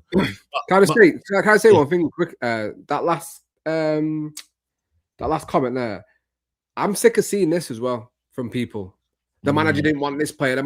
You had him, so you make him work. And if you can't, let's not forget the managers do have a say in what comes. Like if they're that desperate to say they don't want him, but he wanted Watkins, didn't he? He wanted Watkins. Yeah, that's what they were saying. It was Watkins. I think where that comment he's getting at is because people trying to give like Amorim, credit for the signing. Credit, I know, man. Bullshit. Like, you didn't get the most out of these. Like Fletcher got more out of Sesko in 90 minutes than you did the entire time. Yeah. That was Darren Fletcher. Never mind what Carrick's gone on to do. Same with Lemens, same with Mbeumo, same with Cunha, and never mind the rest. Like nobody performed well under you. Your signings and the players that was here. Nobody. Everybody went backwards. Even his family. Everyone, even players we didn't rate. You think I couldn't get any worse. Got worse under. Even Dalot, as much as he has his limitations, the reason why we've seen a better Dalot because he's playing him at right back. Who would have thought playing a right back would have him playing better? Who the hell would have thought that rather than playing left wing back, where you expose more of his play him on the wrong side, expose more of his weaknesses because he was- can't go forward. And then they want to blame, like, whatever, man. Footballing terrorists, I'm telling you, man. I'm really fucking out, man. Don't even get me started on that guy, man. It's Vivell. You got to give credit to Vivell. Vivell's the guy that you got to give credit to. He's the one that got him, scouted him, got us a good deal as well. And also, in terms of the payment structure as well, it's good. You got to give Vivell, man. Vivell's contacts were the reason why he came to Man United. One thing I will say is you look at our window, it looks very, very good. I thought it was good even before we went on this run. It's just that we gave great tools to an absolute idiot. That was the problem right there. And you see, when I looked to the side, that's the problem. I think all of us were more excited about Cunha and Mbeumo than Lamens and Sesko. But turns out Sesko and Lamens are having the better season, at least to me. Yeah, What the better surprise for me, like, and Lamens in particular, I'm so happy with that signing, man. Bro, more than you can believe. I'm so happy. More than you can believe. You know what I love is obviously after every United game, especially when we're winning, watching that fan reaction TV. You know when you get the clips Yeah. So Hassam and that P Thomas, the way they were trying to go in on the men's for that goal for Palace's goal, yeah. It's like, oh look, they're saying this, they're saying that, brother. Like he has been top 3, maybe top 5, I'd say, signings of the season. He's been life-changing for some people. He's been life-changing for some of us. Bro, life-changing, man. I hear what people say. Like people saying, like, you know, he's not been outstanding. We didn't need outstanding. We just needed a competent goalkeeper, and it proves it. And it proves the confidence within that back 5. Like we didn't have that. They were absolutely shit scared of the clowns they had behind them. So having someone competent who isn't going to flap, who can come and punch the ball out, can catch the ball, can save. Having someone who can do the things a goalkeeper can do, who has decent distribution. A goalkeeper who can catch and can save. That's what we're asking for. A goalkeeper that can catch and save. That's it. That's all we wanted, man. We had can you save? Can you stop when the ball is close to you? Can you stop it from going in the goal? If the ball's in the air, can you actually go out and catch it? And you can actually pick a pass as well. Yeah, and you don't even have to do nothing amazing. Just pass it left or right to someone who's in a United shirt, please. That's it. But then again, we had the choice between Onana and Bayinde. This is like talking about Lord. You know what I mean, bro? It's like, listen, Lamons has been like, bro, he barely made a save. Listen, was his position a little bit off in that goal? Maybe, but Saeed, look where the goal went. I know the ball went in the side netting of the corner of the net. Yeah, exactly. He's not getting there. Like, people trying to blame him for that. Look at where the ball's gone. Like, no. Yeah. Has Lamens made mistakes for goals? Yes. But was that one of them? No.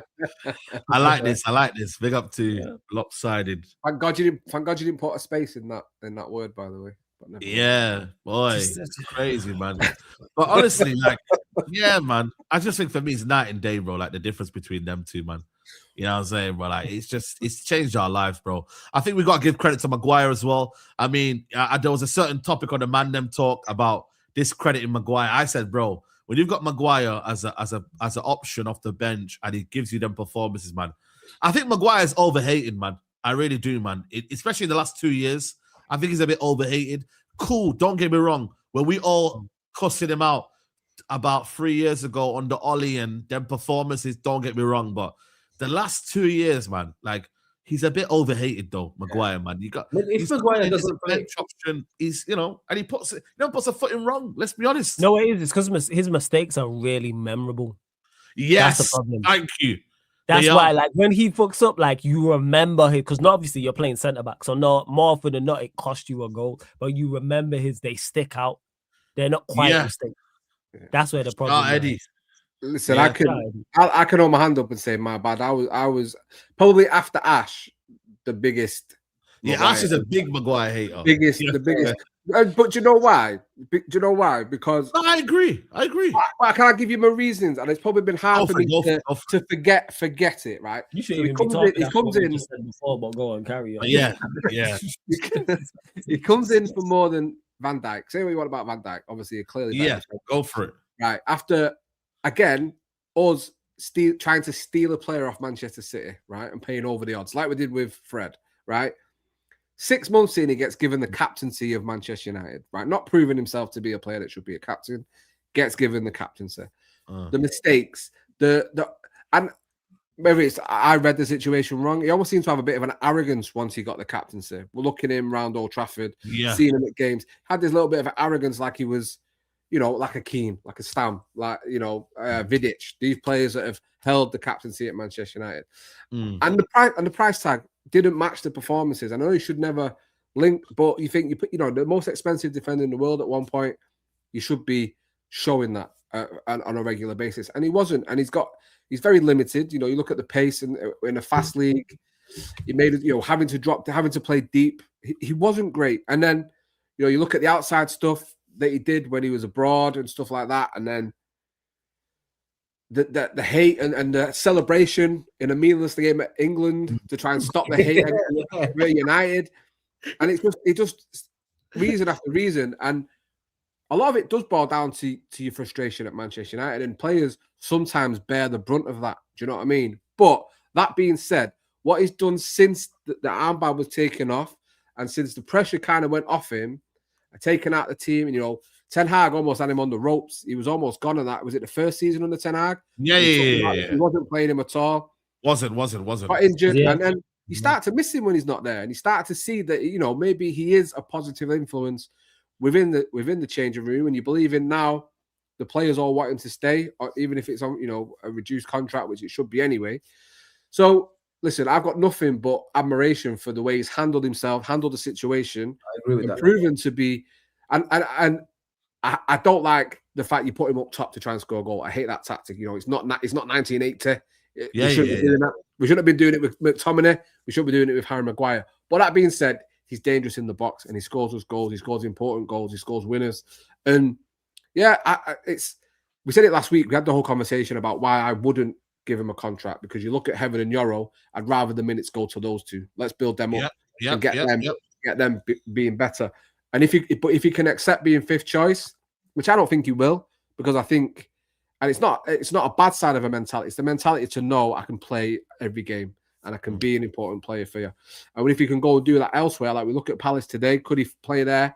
I think he'd slot in that defense very, very well, especially if it might not be a back three because Glasner's going. But again, just hats off to him. Fair play. You've shown a lot of fans, including myself, that we were wrong to judge you in the long run. But yeah, fair play. I agree with that. When he was playing every game, every week with Ole at the start, like I think I was up there with the people that gave Maguire the most shit on the planet. Yeah. I was up there. Ever since the captaincy was taken off him and he was dropped to the bench, fair enough. I stopped giving him shit altogether. And to this day, I don't think he should be starting. He's a player to have in the rotation, I suppose. Problem with Maguire is when he starts playing too many games in a row, the mistakes and the madness starts. Maybe, yeah. So you can see it. Like I've said that many times. Every time I've praised Maguire, I've regretted the game after. So usually that's what happens. And that's fair enough. It is what it is. But he can't be the starter. But he's been useful, and I have a lot of respect for the way he conducted himself, like you said. I agree. 100%. It's only the football that I'm talking about, but the man himself got nothing to say, to be honest. At least not on my side of things. Top professional, never showed any disrespect or anything. At least not that I can remember, and that's credit to him. It really is.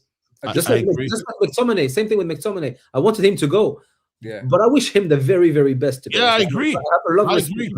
Because look at the way, even in modern day, the way he's reacted is very reminiscent of days gone by. Professionals gone by. If we look at Garnacho, Rashford, Sancho, the way they've conducted themselves in things going wrong at Manchester United, it's the polar opposite of a Harry Maguire. Send this to Dagestan 2-3 years and forget. and it shows you who the players that should be there. And then it's the Maguires and maybe.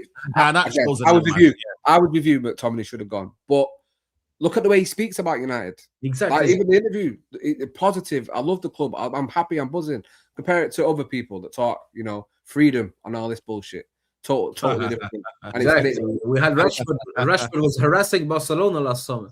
Yeah, man. Yeah. Listen, you got to give it to him, man. And for me, like I said, man, is he our first choice? Right now, yes. But in the long run, if he, for me, is like third or fourth choice here, I can't complain. You need experience. You can't just have young players in the team. You need a bit of experience in there. And I think for me, it's invaluable. I think you do need someone around the younger players to be, you know, just a bit of experience, just a bit of know-how, like what to do, what not to do, how to conduct yourself. And he is the ultimate professional. And again, I get footballers are professionals. That's their job, innit? But at the same time, though, it's like, you know, they get damned if they're not, and then they get damned if they do. You feel me? There's two ways of looking at it. You can be a professional footballer, or you can be a footballer who's very professional. And I think that's what Maguire is, the second one. Yes. He's a footballer who's very professional. Yes. Very I agree. The way he conducts himself. I agree. 100%. Big up to you, my bro. He said the super chat saying, big up Saeed Ramadan Mubarak. Big up the pan on the chat. He hasn't felt this good being a Man United fan for a long time. He hasn't, bro. That's why we're just embracing it, bro. Amorim was a bandit, man. He was a bandit. He came like a bandit and he left like a bandit. Mad. Yeah, he was. Absolutely. He was just rubbed us, but he just rubbed us of everything. That's what it is. Rubbed us of absolutely everything. It was just like people forget how toxic and bad and how miserable it was. And there's one thing getting bad results and getting bad performances, but what he said as well just made it worse. It was equally as bad as our performances were. The performances in the press conferences were even worse. And then you got Carrick who's just showing him up every week, every match. I mean, there you go, man. Look at this. This is mad. Did anyone believe that? Like, real talk though, did you not ever think that we'd do this though? Like, Adam, did you think that? Not as good as that. Not as good. No. I thought we'd improve, but not in the results wise, not as much as this. This is madness though, bro. Like, to be honest, I can't believe it's not all green. I'm a bit pissed off, to be fair. Yeah, I know, man. Yeah, of course. If you're being extra harsh. Nah. You know what I mean? But then again, we didn't deserve anything, though. We didn't deserve anything in that game. No. But I think for me, I didn't even look past the City game because I think all I wanted was us to show up because we got absolutely humiliated at their place earlier in the season. Yes, it's under Van Ryn. And obviously, we just wanted to see something. You know, give me a little bit of something to cling on to, some hope. And it should have been 5-6 against City. And then from there, you just think, well, let's see where we go next week. And it's almost better. And I think we've had a little bit of everything. We've had the brilliant performances, we've had the digging in, we've had the last minute winners, and I think it shows growth, but also shows reality. And I think living in between those two things, you'll be happiest as a Manchester United fan right now. So I'm just checking here. So Carrick's won 6 and 7. We've got 14 wins in the league as of right now. And he's got 6 of them. So that means from August, man. You see, you lot who backed Amorim and that. There's a special place. Yeah, bro. It's ridiculous. That means he got 8. He got 8 wins in 5 months. Brother. From August to January, that man had 8 wins. And that's Carrick's got 6 up. And that was an improvement for Amorim because he was scoring 1 win a month. Yeah, it was 1 win, and people told us, be patient and all. You lot are lucky this ain't my platform. Hey, but you know, do you want a crumb of solace, Flawless? Do you want something to make you feel better? Go on. Like he told us to suffer massively. We needed to suffer. All those people that backed him blindly, I don't care how much they're crowing now over Carrick. A little part of him is definitely suffering still because they never saw it coming. Come on, you know man. I mean? He couldn't win back-to-back games, and he was talking about win back-to-back games, and Carrick's done it twice already. Brother, he's won back-to-back games already. They are still suffering. When he took the mic at the end of the season talking about the good days are coming, I never felt so cringed in my life. And people, you had tweets like my manager tapping their chest and shit. It's like, behave. This is disgusting. This is Manchester United, man. Man, 8 wins in 5 months, you know. Bro, like I said, we don't have to ever deal with that again, bro. Like I said, under Carrick just been flying under him, man. And like I said, now we're third in the league, man. Them, you know, when Carrick took over from the interim period, I think we're 12 points behind, you know, which is crazy, guys. 12 points behind Villa. That's mad, you know, when you deep it, guys. Yeah, that's great. 12 points behind Villa. Just another quick point as well. Do you remember 11 points? They were trying to force it down our neck that once he had a pre-season in his own players, we'd start playing. Carrick's like, no, Pre-season. Oh, no, yeah, that's not a problem for him. Carrick had none of that. Yeah, not a problem for him. Yeah, why is it not a problem for Carrick? Or he didn't want. I'm sure Carrick didn't want to join halfway through a season. I'm pretty sure he would have asked him. I need those All right, people man. to explain to me what they believe happens in preseason. Like, are they going to Hogwarts or some shit? Yeah, that's what they think it is, man. They think it's Hogwarts. They think Professor McGonagall and Professor Snape are going to manage these lot. I'm telling you, like 110%. They think it's magic because they tried to lie. I'll never forget it. They tried to gaslight me and lie to me about what happened in preseason because I don't watch preseason. So people was like, yeah, we look much better. I remember it vividly. People telling me we look, and shout out to my guy Canal, who's a regular in my channel. He went to one of the games. He lives over in the States. He said, we look no different. We did. I watched us live. It was awful. Yeah. Every game I watched, I stopped watching the games because we looked the same, bro. We looked like nothing had changed. Look the same, just with Cunha, so we look better going forward. Oh, bro, Cunha was there. This is before Embremo signed. All right, man. They think preseason is some sort of magic trick. You know, in Dragon Ball Z, when you have that training room at the time is but you talk about in the hyperbolic time chamber. They think it's the hyperbolic time chamber. Yeah. That's exactly they think they're gonna put them in there. And they going preseason, it's gonna fix it all. That's what people with preseason and his own players. I bet. Okay. When has this ever happened? When has a team been dreadful? Got some new players, had a preseason and transformed. And this is the thing, like you need a crumb of something, anything from that period then to hold on to and say, right, well, this is what we could look like under him. Once he gets the stuff to grow it, that we go. Yeah, we had zilch, bro. Look at where Spurs are now, and they absolutely. Yeah, exactly. Look at them, man. Do you know what I mean? They were taking the piss out of us last season. Like, they were the head, man. It's crazy, man. Like like that man can have the Europa League and whatnot and whatever. Like, bro, they're not going to be a good team for it. They're going to get knocked out by. I think they played Atletico Madrid, so they're out anyway, man. And they could get relegated. So them man could have that period. You feel me? Obviously, we have to suffer Amrin. We have to have one game a week. But you know what? We're going to be better for it, man. Because now, you know, it begs the question: is anyone still leaning towards Carrick now? Is it too soon? I mean, Adam, I don't know if I've got your opinion as to what do you want, like, because some people have made their mind up. I'm still in the camp that, you know, let's wait until the end of the season. Let's see if there's, you know, dare I say, Luis Enrique is available, maybe another manager of that ilk, maybe Xavi. But it's in this kind of run, if this continues, it's going to be difficult not to give him the job, though, right? It's going to be difficult, but we not to give him the job. It has to be the results and the performance. Maybe. Because at the moment, I'm just trying to be cautious. Like, I'm watching the games when I can. As I said, I missed the last two, but I'm just taking it one game at a time. And for example, the first 4 wins were good, but then which one was the Fulham game was actually a difficult test that I don't think he succeeded.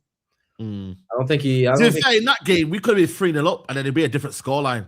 But I get what you're trying to say. Yeah, exactly. So you had to win. Yeah, I agree. So I'm not looking at it in a very harsh way, not a very over enthusiastic way. I'm just waiting because we have the luxury of waiting as fans at the moment. We don't have to make our mind up. Do you think, though, guys, that Ineos are looking at performances, though, man? I don't think they are, you know. I don't think these guys are maybe Wilcox, but I'm not going to lie to you. The way that they've been in the trenches here, I don't think they are because... you answered your own question. You answered your own question. Yeah, I did. I kind of low-key did. You know what I'm saying? You answered your own question. You're a very smart individual. You never have one. No, but that's what I'm saying. Because Adam raised the question, innit, about you want to see performances and results. Then I'm like, hold on a minute. They sacked the guy not because of the results. They sacked him because he was calling out the board. So them man don't have a clue about, you know, performances really and truly. Them man kept the manager, Amarin, finishing 15th, Europa League final, trash, Grimsby, trash. All of that. Literally, we lost to Grimsby and they said, no, the owner came out and said we're going to give him 3 years following that. Yeah, don't forget that Radcliffe interview. That's why I did a reaction to it. Don't forget, he was talking the most. He still ain't said shit about Amarim. Like, go back and watch that interview. Yeah, exactly. Like, he was talking at, it's not a knee-jerk reaction. And I know journalists are always talking and always look, he compared him to Fergie. Compared him to Arteta. He used Arteta as a measuring stick. He said, look at what Arteta's doing at Arsenal. And we were talking about ownership. They extended Ten Hag, by the way. So now they are paying Ten Hag and Amorim. They literally extended 10 after agreeing to get, you know what, Yeah. But they care about performances, though, innit? So, well, that's what I'm trying to say. Like, yo, it's mad. And this is why I'm like, what if Ineos decides, yo, man, and they just, because this is a very, very big decision for them, yeah?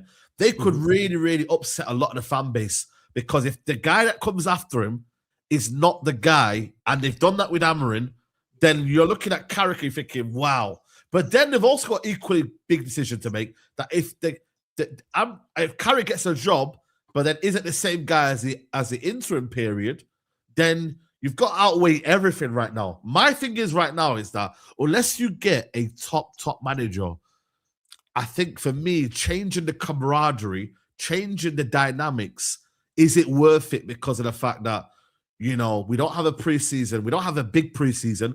We don't have a long summer. There's a World Cup in there.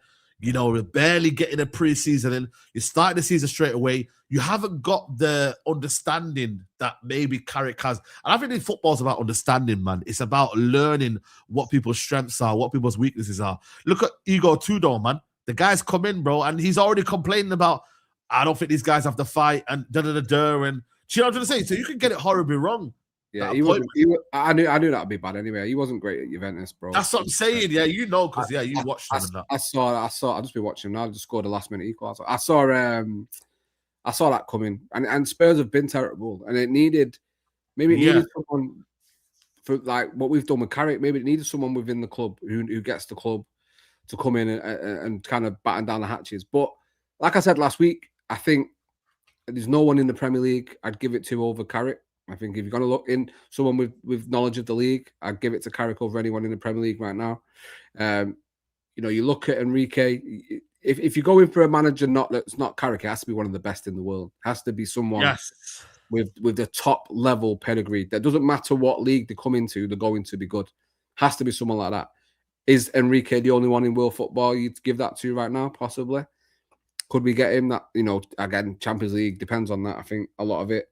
And if he's tied with the French league, with me, Carrick, it is game by game. It has to be game by game because that's how I treated Ollie, and I'll keep saying it. I never wanted Ollie to get the job. I didn't like the way it ended, but I saw it coming because I just didn't think he was of the level we needed back then. But with Carrick, I think it's funny because he's passing every test. And he's getting, you know, we're going behind, we're winning or we're not losing. I think a big test will be the first time we lose and how he bounces back from that. The disappointment of losing the first game under him. Can he get it back on the right track? Mm-hmm. We'll see. Hopefully that doesn't happen. That'll be the dream scenario. We don't ever see him lose a game. But we do have some tricky games still to play in the league. Mm-hmm. I said. Sorry, bro. No, go ahead. I cut you off. Go ahead. But I said if he gets top three,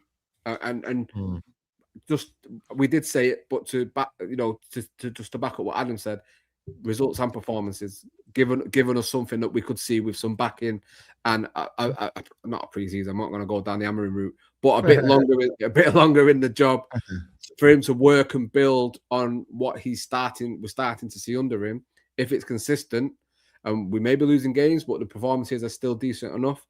You start to think, yeah, maybe Carrick could be the man. But you know, even today, when I saw that first half, and I was like, oh, I don't know. You know, maybe he's proving that he's not the right man, or maybe it might be a bit big for him. Let's see. But what makes you feel like that? Though? What?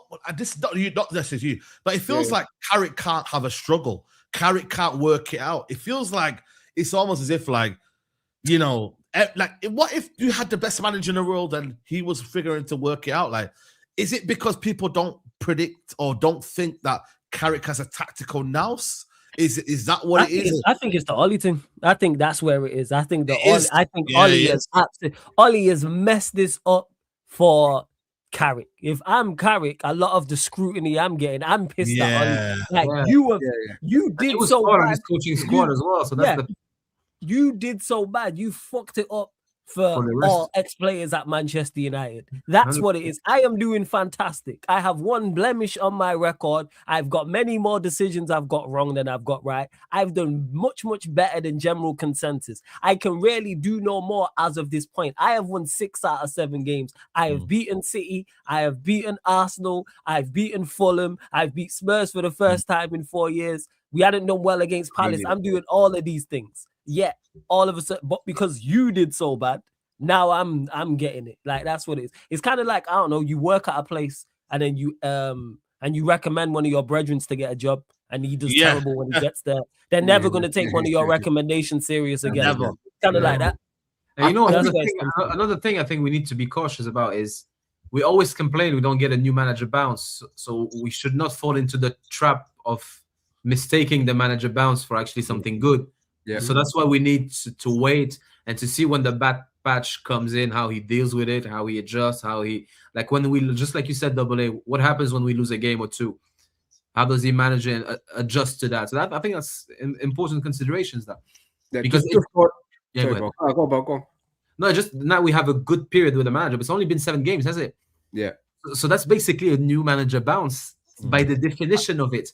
So it's hard to tell what's what. Is it Carrick being very, very good, which it could be? I'm not taking it away from him. Or is it just a new atmosphere, new bounce, quality players compared to last season? And we need a bit more time to make the distinction between the two things. So how many games has he had now? So it's 7 then, right? 7 games. So what constitutes as going beyond the manager bounce? Because, you know, I think for me, it all comes down to every test. And obviously we got Newcastle next year. That's another test. But it feels like Carrick has to have about 1,000 tests. I get it. It will be to the end of the season. I admit that. But it feels like, I don't know, man. This is why I don't know if it's just Twitter or social media, but it feels like the knives are out. Like, yo, that's the reason why I don't want him as manager. Like, relax, man. You know what I mean? Like, people crashing out with the game. People crashed out with the West Ham game, and I'm like, I understand criticism of him. I understand criticism of the players and him getting decisions wrong. Better managers with better teams have got things wrong. So Alex didn't get everything right. Pep, we've watched over the last 2 seasons not get everything right. These are 2 of the best. Whoever your GOAT manager is, whoever your Mount Rushmore is, whoever that 4 is, got things wrong. But we can only judge him off of what he's done so far. He's done very well. And if he continues like this, he continues to strengthen his case for the job. And then when you look at it and you go, there isn't many quality managers out there, it does make sense, because I was in the camp of don't give him the job regardless. But you have to. Yeah, I agree. I was like that as well. I was there, but you have to address things when you get new information. He's doing miles better than I expected. So if he's doing miles better than I expected, I give him the credit for that as well. I just need the board to be on board on the same page as the manager, because we've had 2 managers now where they've not been on board on the same page with the manager, because they weren't on the same page as Ten Hag. He was all over the place. They literally hired 2 managers to sit alongside him. They had very shit like that. Yeah, and they had difficult personalities as well. Yeah, and then the Amorim one, Amorim even said, "Well, I was brought in here as the head manager, not the head coach." And then, like I said, you wanted to keep Maino, he wanted to sell Maino. You wanted to sell Bruno, he wanted to keep Bruno. Even the Dan Ashworth thing. How you so far hire a director of football, do a whole interview with him or interviews, and you're not on the same page whatsoever. Blessings to Charlotte as well. But yeah, like they need to get on the same page. They do, like, without doubt. Just to go back to your point on when Saeed was asking why is it Carrick can't almost be trusted to get round. I think it's a hybrid of what you said in terms of the Ollie PTSD, because Ollie PTSD is massive. And it's one reason why I was worried about, well, first of all, him coming back, that would have been fucking horrific. But also Carrick getting it, and obviously proving everyone who thought that absolutely wrong. But I also think it's almost the trust of experience. Like if it's Enrique, for instance, you know, Barcelona, Spain, and now PSG, you feel when they're in them tough moments, they have the know-how, the experience to get themselves through it. Carrick, only having really managed Middlesbrough in the Championship, as tough as that league is, we know it's a different kettle of fish when you come to Manchester United. Amorim got absolutely swallowed up by the job after having Sporting unbeaten in the Champions League, smashing their league, comes to the Premier League, Manchester United can't handle it. And I think we've seen leaks of that come out, he was really struggling within the role. But overall, Carrick can only do everything that he's doing right now. And I actually think from performance levels, I think the manager bounty is almost gone. I think those first 4 wins, I see what you mean. We're brilliant, and then we've drew, and I think Everton wasn't great today. Wasn't great. I think we started to see the manager bounce drop a little bit, but he's still passing every single test. And and I think we look back at Ollie, and as soon as he got the job, the season the players just jumped off a cliff. They knew, right, he's here. I know I'm staying. I ain't got to impress anyone anymore. And getting beat at home to Cardiff and all this kind of nonsense. I think it killed the season. As long as Carrick doesn't get given the job, I think, because he's definitely here to the end of the season, as long as he don't get it permanently from now to the end of the season, I think the players have still got that doubt in their mind, thinking, right, I need to either impress Carrick or I need to impress the man that's coming in. So I need to make sure I'm giving the 7-8s every single week because I need to fight for my future. So that works to our advantage in many ways. But again, the long and short of it is, if Carrick gets us third, if Carrick has us playing some of the football we saw in the City game, the Arsenal game, Tottenham game, and they become the norm rather than becoming the every so often's, he has to be top 3 candidates for the job. Absolutely, he has to be. Facts. I'm with you. Like, he has to be top 3 candidates for the role, and you've got to just understand what's going on, guys. You know what I'm trying to say? Big up my guy Ash in the building, man. Come on, bro. It's all blessed, man. We outside, man. We outside, man. You know what I'm trying to say? I come dressed as you today, so people thought you was there anyway. Yeah, exactly. But he's saying here, a bit worrying that we've not played well for 2.5 games. Yeah. You know what it is? It's about the balance of, like, what do you want? I'm in the camp of, I want results. I want 3 points. Let's get ahead of Chelsea, which we are now, 6 points. Yeah, I see you trolling in Matisse's chat. Oh, man, I was trolling him, bro. You know what I mean, bro? You know what it is, yeah? I go with right now, yeah? What would Chelsea love right now? They would love 3 points. They can't have it because we have it. When Aston Villa love against Wolves, they ain't got it. We have it. So I'm like, I think Chelsea needs to start Garnacho, though, but that's just me. I think they're missing Garnacho. But go on, as you were. Yeah, boy. Yeah. But it's going to be there against the next game because they got a red card, isn't it? Oh, because the net. Oh, yeah. Whoever they play, Villa, isn't it? Yeah, because Neto got the red card. Yeah, bro. You know what I mean? We just got to worry about Liverpool. I think Liverpool's our dangerous threat because they're winning games despite as well. By the way, nobody's talking about Liverpool. They've not been really playing that well. I mean, the scoreline suggests that they beat West Ham 5-2. But you have to watch the game. There was a few moments where West Ham, we're putting them on the threat. And I was like, game against Forest, they should have lost that game. They got over the line. So I know they've got different expectations because they spent 450 million and they're champions and whatnot. But ultimately, they're getting results. So... You know what I mean, bro? It's like we don't get results, we play well. Everyone's gonna be like, "Oh well." Yeah, it is a mix of things because, of course, you want to get results and play well. But have we played well more often than not? Yes. Have we also got good results more often than not? Yes. That's consistency. Would I have preferred us to have played better today and the West Ham games and the Everton games? Yes, but this squad ain't there. So basically, it's been 50-50 of good performance. Go on. Sorry, go ahead. It's basically 50-50 of good performances and mere performances so far because it's only been 7 games. You could say West Ham, Fulham, and Everton were not good. And you can say Arsenal, it was a good performance, but we got a bit. We got there in the end, but it wasn't a great performance. So it's basically 50-50. But I said that's where we need to live in the reality. I think because of those the first 2 games were so euphoric and so out of the norm that we thought this is the trajectory. And we have been on a trajectory of consistency in that we're not losing. But, you see the back end, you definitely think West Ham, you definitely think Everton, and you think the first half today is the reality of where we are. And it's about the manager helping us overcome those obstacles and getting the results. And that's exactly what he's doing. You can't fault any of it. And we just want it to continue. That would be the best thing for us all. Yeah, absolutely, man. And listen, right now, I should say that if we keep winning and start playing better, I'm all for it. But there's cracks starting to show. Dallo stank. You know the cracks here? I think it's the fact that we're limited in what we can do as a team. We can only change Sesko for Ahmad. We can't change the midfield, by the way, because Ugarte, the manager, don't rate him at all. You know, he's given him like 18 minutes since 18 minutes too many. Yeah, that's what I'm saying to you. We can't change midfield. We can't really change. We can only change Mazarawi. Yeah. The defense you don't want to be changing anyway. There's not much you can do. But we got This is why limit- my expectations are flawless here. It's that Yeah, I believe we got an interim manager. I believe we didn't sign anyone in January. We're missing Dog, who I believe people are starting to realize how underrated Dog has been.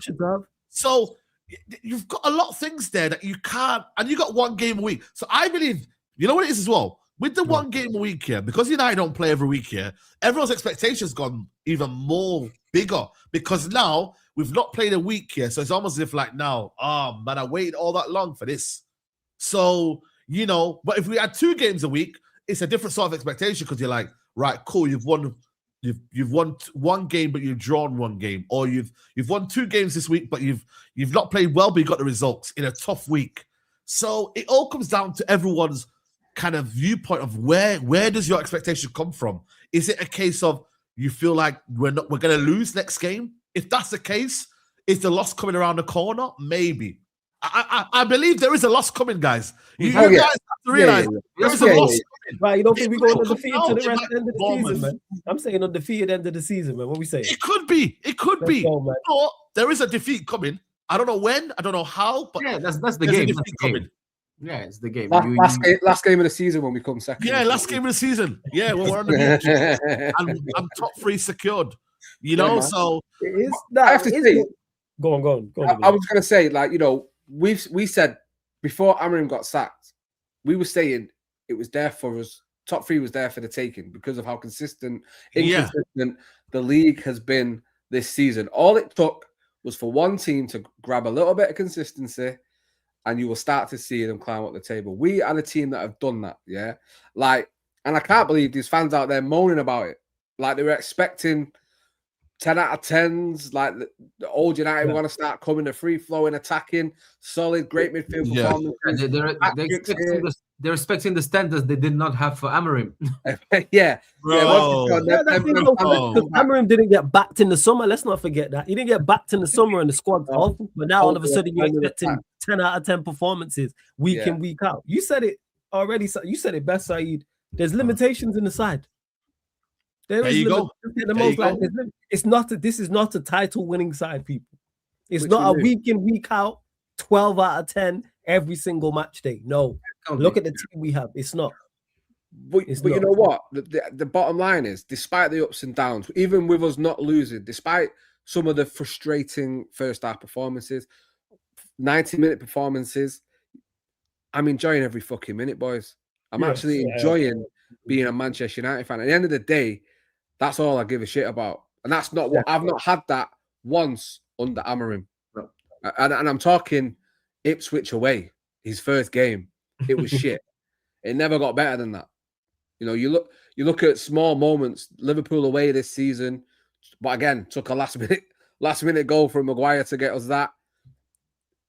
Being in this moment right now, knowing the future, I think for me, the reason why I'm enjoying it so much is that the future is so uncertain. We don't have a clue what's going to happen after this season. By the end of the season, is it Carrick? Is it someone else? Yeah, you're right. So being in this environment now, and this is why I'm loving. I sometimes I hate club PR and I hate club media because it seems to force an agenda of everything being great down your throat when it's not matching that. You know, we used to think of the winning team photos on Instagram or the puff pieces about who we're buying after every loss. But right now, with the vibes being so high, you know, you're seeing the drip posts on Instagram. You're seeing when they're walking in and they're talking, you know, they're asking for the best celebration, who's got the best fits and stuff like that. And I implore every fan, if you don't watch United Inside Carrington, go and watch it because interviews are giving sides of players you don't normally see, and it's just the whole vibe around Manchester United right now is phenomenal, and it's just brilliant again to feel like we're supporting a proper team. And yes, we know the limitations. Yes, we know the problems. Yes, we know the issues with the ownership and the future of the club in terms of stadium and ownership, everything like that. We all get it. But what we can enjoy is what's going on the football pitch. And I think that's where we need to stand until May. Yeah. And this bubble right now, for me, has been probably one of the best moments post-Fergie, for sure. Absolutely. I agree. I agree, man. I think there was a period under Ten Hag, I can't lie to you, where you see that game when we beat Barcelona and that, I was like, yo, this might be the manager, man. You know what it was there, bro. We destroyed Barcelona. But I think that was a week when we won the Carabao Cup as well. But yeah, all in all, I think for me, top three, Newcastle will be a tough game. I'm kind of low-key pissed off they lost to Everton now, because that means against Man United, it's their World Cup final, isn't it? You know what I mean? They're going to be very, very much up for it. But it shows that at home. It shows that at home. It shows that United can go there and win, because it shows the week at home. And I think, did Brentford go there and did they win? Yeah, they beat them. Yeah, they beat them. You know what I mean? They're susceptible. And I think with a Manchester United, the only problem is with this game, it's midweek and it's after we've just played. And I think we showed against West Ham, whether that was the pressure of the fifth win or it was because it was 2 games in a week. We looked back and Casemiro did 90 minutes today, and you worry about that a little bit. But this is what Carrick needs to be doing: is buoying them up and geeing them up and saying, "Boys, third, let's keep it going, let's keep it moving." These are weak at home. Liverpool expected to beat Wolves, isn't it? Really? Yeah, of course. You know what I'm saying? Liverpool expected to beat Wolves at home. Is it away? Yeah, no, it's at home. On Tuesday. Yeah, it's at the Molyneux. Sorry, it's at the Molyneux. Yeah, they play them back to back because they played them in the FA Cup as well, don't they? They played in the FA Cup literally the week. The week after or something like that. Yeah, a couple of weeks. So yeah, man, it's one of them ones where, like, as much as I'm like, yo, but I'm just like, could I've got a little bit something there? You feel me? But we got to manage it, man. Someone's got to win the game early on, get a couple of goals. They've got a bigger squad than us. They've got a better bench. They've got Wissa, but at the same time, just got to survive and get the job done, man. You can't say they got a better bench and then mention Wissa. It's been terrible for him. It has been terrible. It is a massive week though for United though. It's a massive week, you know. When you actually deep it, this game here, then then Newcastle, then Villa. It's a big week, you know, for Man United. It's Villa next weekend. Nah, it's a week after, isn't it? 15th. No. Yeah, because we got a break. Oh yeah. We're at the FA Cup. Oh, say less. Thank God for that. I was getting worried, you know, man. Yeah, nah. Yeah, man. I can't lie. I was getting a bit like, yo, are we playing Villa this week? So it's a week after then. So you got a week to prepare. You got a week to prepare then, innit? Yeah. Okay, fair enough then. Okay, cool. Yeah, that's what I'm saying. Win the game and then you can relax. Then they might go on a holiday. I think they might go on a holiday then, because then you know what I mean. Yeah. So it's wonderful, man. I think it's wonderful. I think it's good, and I think we just got to keep the ball rolling, lads, and on to the next one. You get me? And we keep moving. We keep, pushing top 3. You know what I mean? And in another world, we'll be in the title race right now. You know what I mean? Generally, man. What if, man? It's a what if thing. It's a big what if. What if? Yeah, man. I can't lie to you, buddy. It would have been a situation, but it is what it is, man. It is what it is. But listen, people, we're going to wrap it up here. It's been a lit stream. I don't know how many likes we're on. We're hopefully on nearly 500 likes. Come on. Yeah, 490 likes. Come on, people. It's been a lit show. You get me? 3-point collectors. You get me? Man, just been chilling, bro. Big 6, midday live, any show, man. You want me on? Let me know, man. I'm there. Now, have you noticed, nobody's calling me anymore. Yo, Saeed, you want to jump on? Saeed? Nah, man. Yeah, you notice it's less. Every week. The features are less. Yeah. They want to hear from you and you're losing all the time. You know what I mean? You know what I'm saying? No, you know what I mean? It's even everyone, though. It's a lot of people. Like, it's not just them. It's a lot of people, man. They only want to see you losing. You feel me? Yeah. I remember Premier League. You know Premier League TV, innit? Premier League TV. We lose a game. They're messaging me straight away saying, "Yo, man, are you here tomorrow?" I'm like, "Yo, what about now, man? Where are you now?" Everyone wants Jamal. Not many people want Saeed. Is that what you're saying? That's crazy, man. They just want Jamal. What's going on? Jamal's getting more love. Is that what's happening? I have to get rid of the hat, man. It's still there. Yo, they taking liberties. How dare they? swear Don't, down there, they yo. don't want Saeed, but they want Jamal. Yo, it's You know what crazy. I mean? They Crazy. want they want Batman, but don't want Bruce Wayne, man. Yeah. Yo, it's crazy. It You should have stinks, said man. Robin. You should have said Robin, to be fair. Yeah, that one you kind of lucky. That one. But yeah, listen, people, make sure you subscribe to the channels, like the video. Adam, thank you for coming on, bro. You get me? Is it still iftar time? What time's iftar for you lot?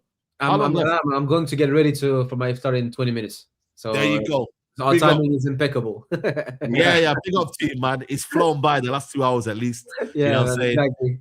I was killing time, and you said jump in. I said, yeah, that's good. Perfect. Big up to you, Adam.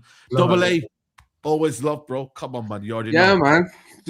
Hey, what a way to end the week. Do you know what I mean? We started it last week with a preview, and now we're reviewing another win for Man United. Yeah. So, man, it just, the red train keeps on moving, and we just have to, like I said, we have to enjoy every single minute. But as always, Saeed, it's a massive pleasure to be on this channel. Come on. And to drop it up with yourself, obviously, mate, every time. I tell you every time I'm with Adam, I feel 10% smart. So appreciate it. Come on. Now, real talk, man. Adam, Appreciate that. And obviously, my hype man, Flawless, man. Who I think, he has a go at me about what I say, but I think he pushes me in that direction more often. Yeah, blame me, man. I hate it, man. Blame you say, it's but no red card this week, so at least is that one thing I'm taking away. Do you know what I mean? I'm not like Palace. I ain't getting no red card. They like Palace or Chelsea. I hear it. Yeah, man. But yeah, big up to the best chat on YouTube as always. And yeah, man, let's look forward to Wednesday. But enjoy your week, Reds, because we deserve it. Yeah, absolutely. Flawless. Always a pleasure, bro, man. Big up to you, broski.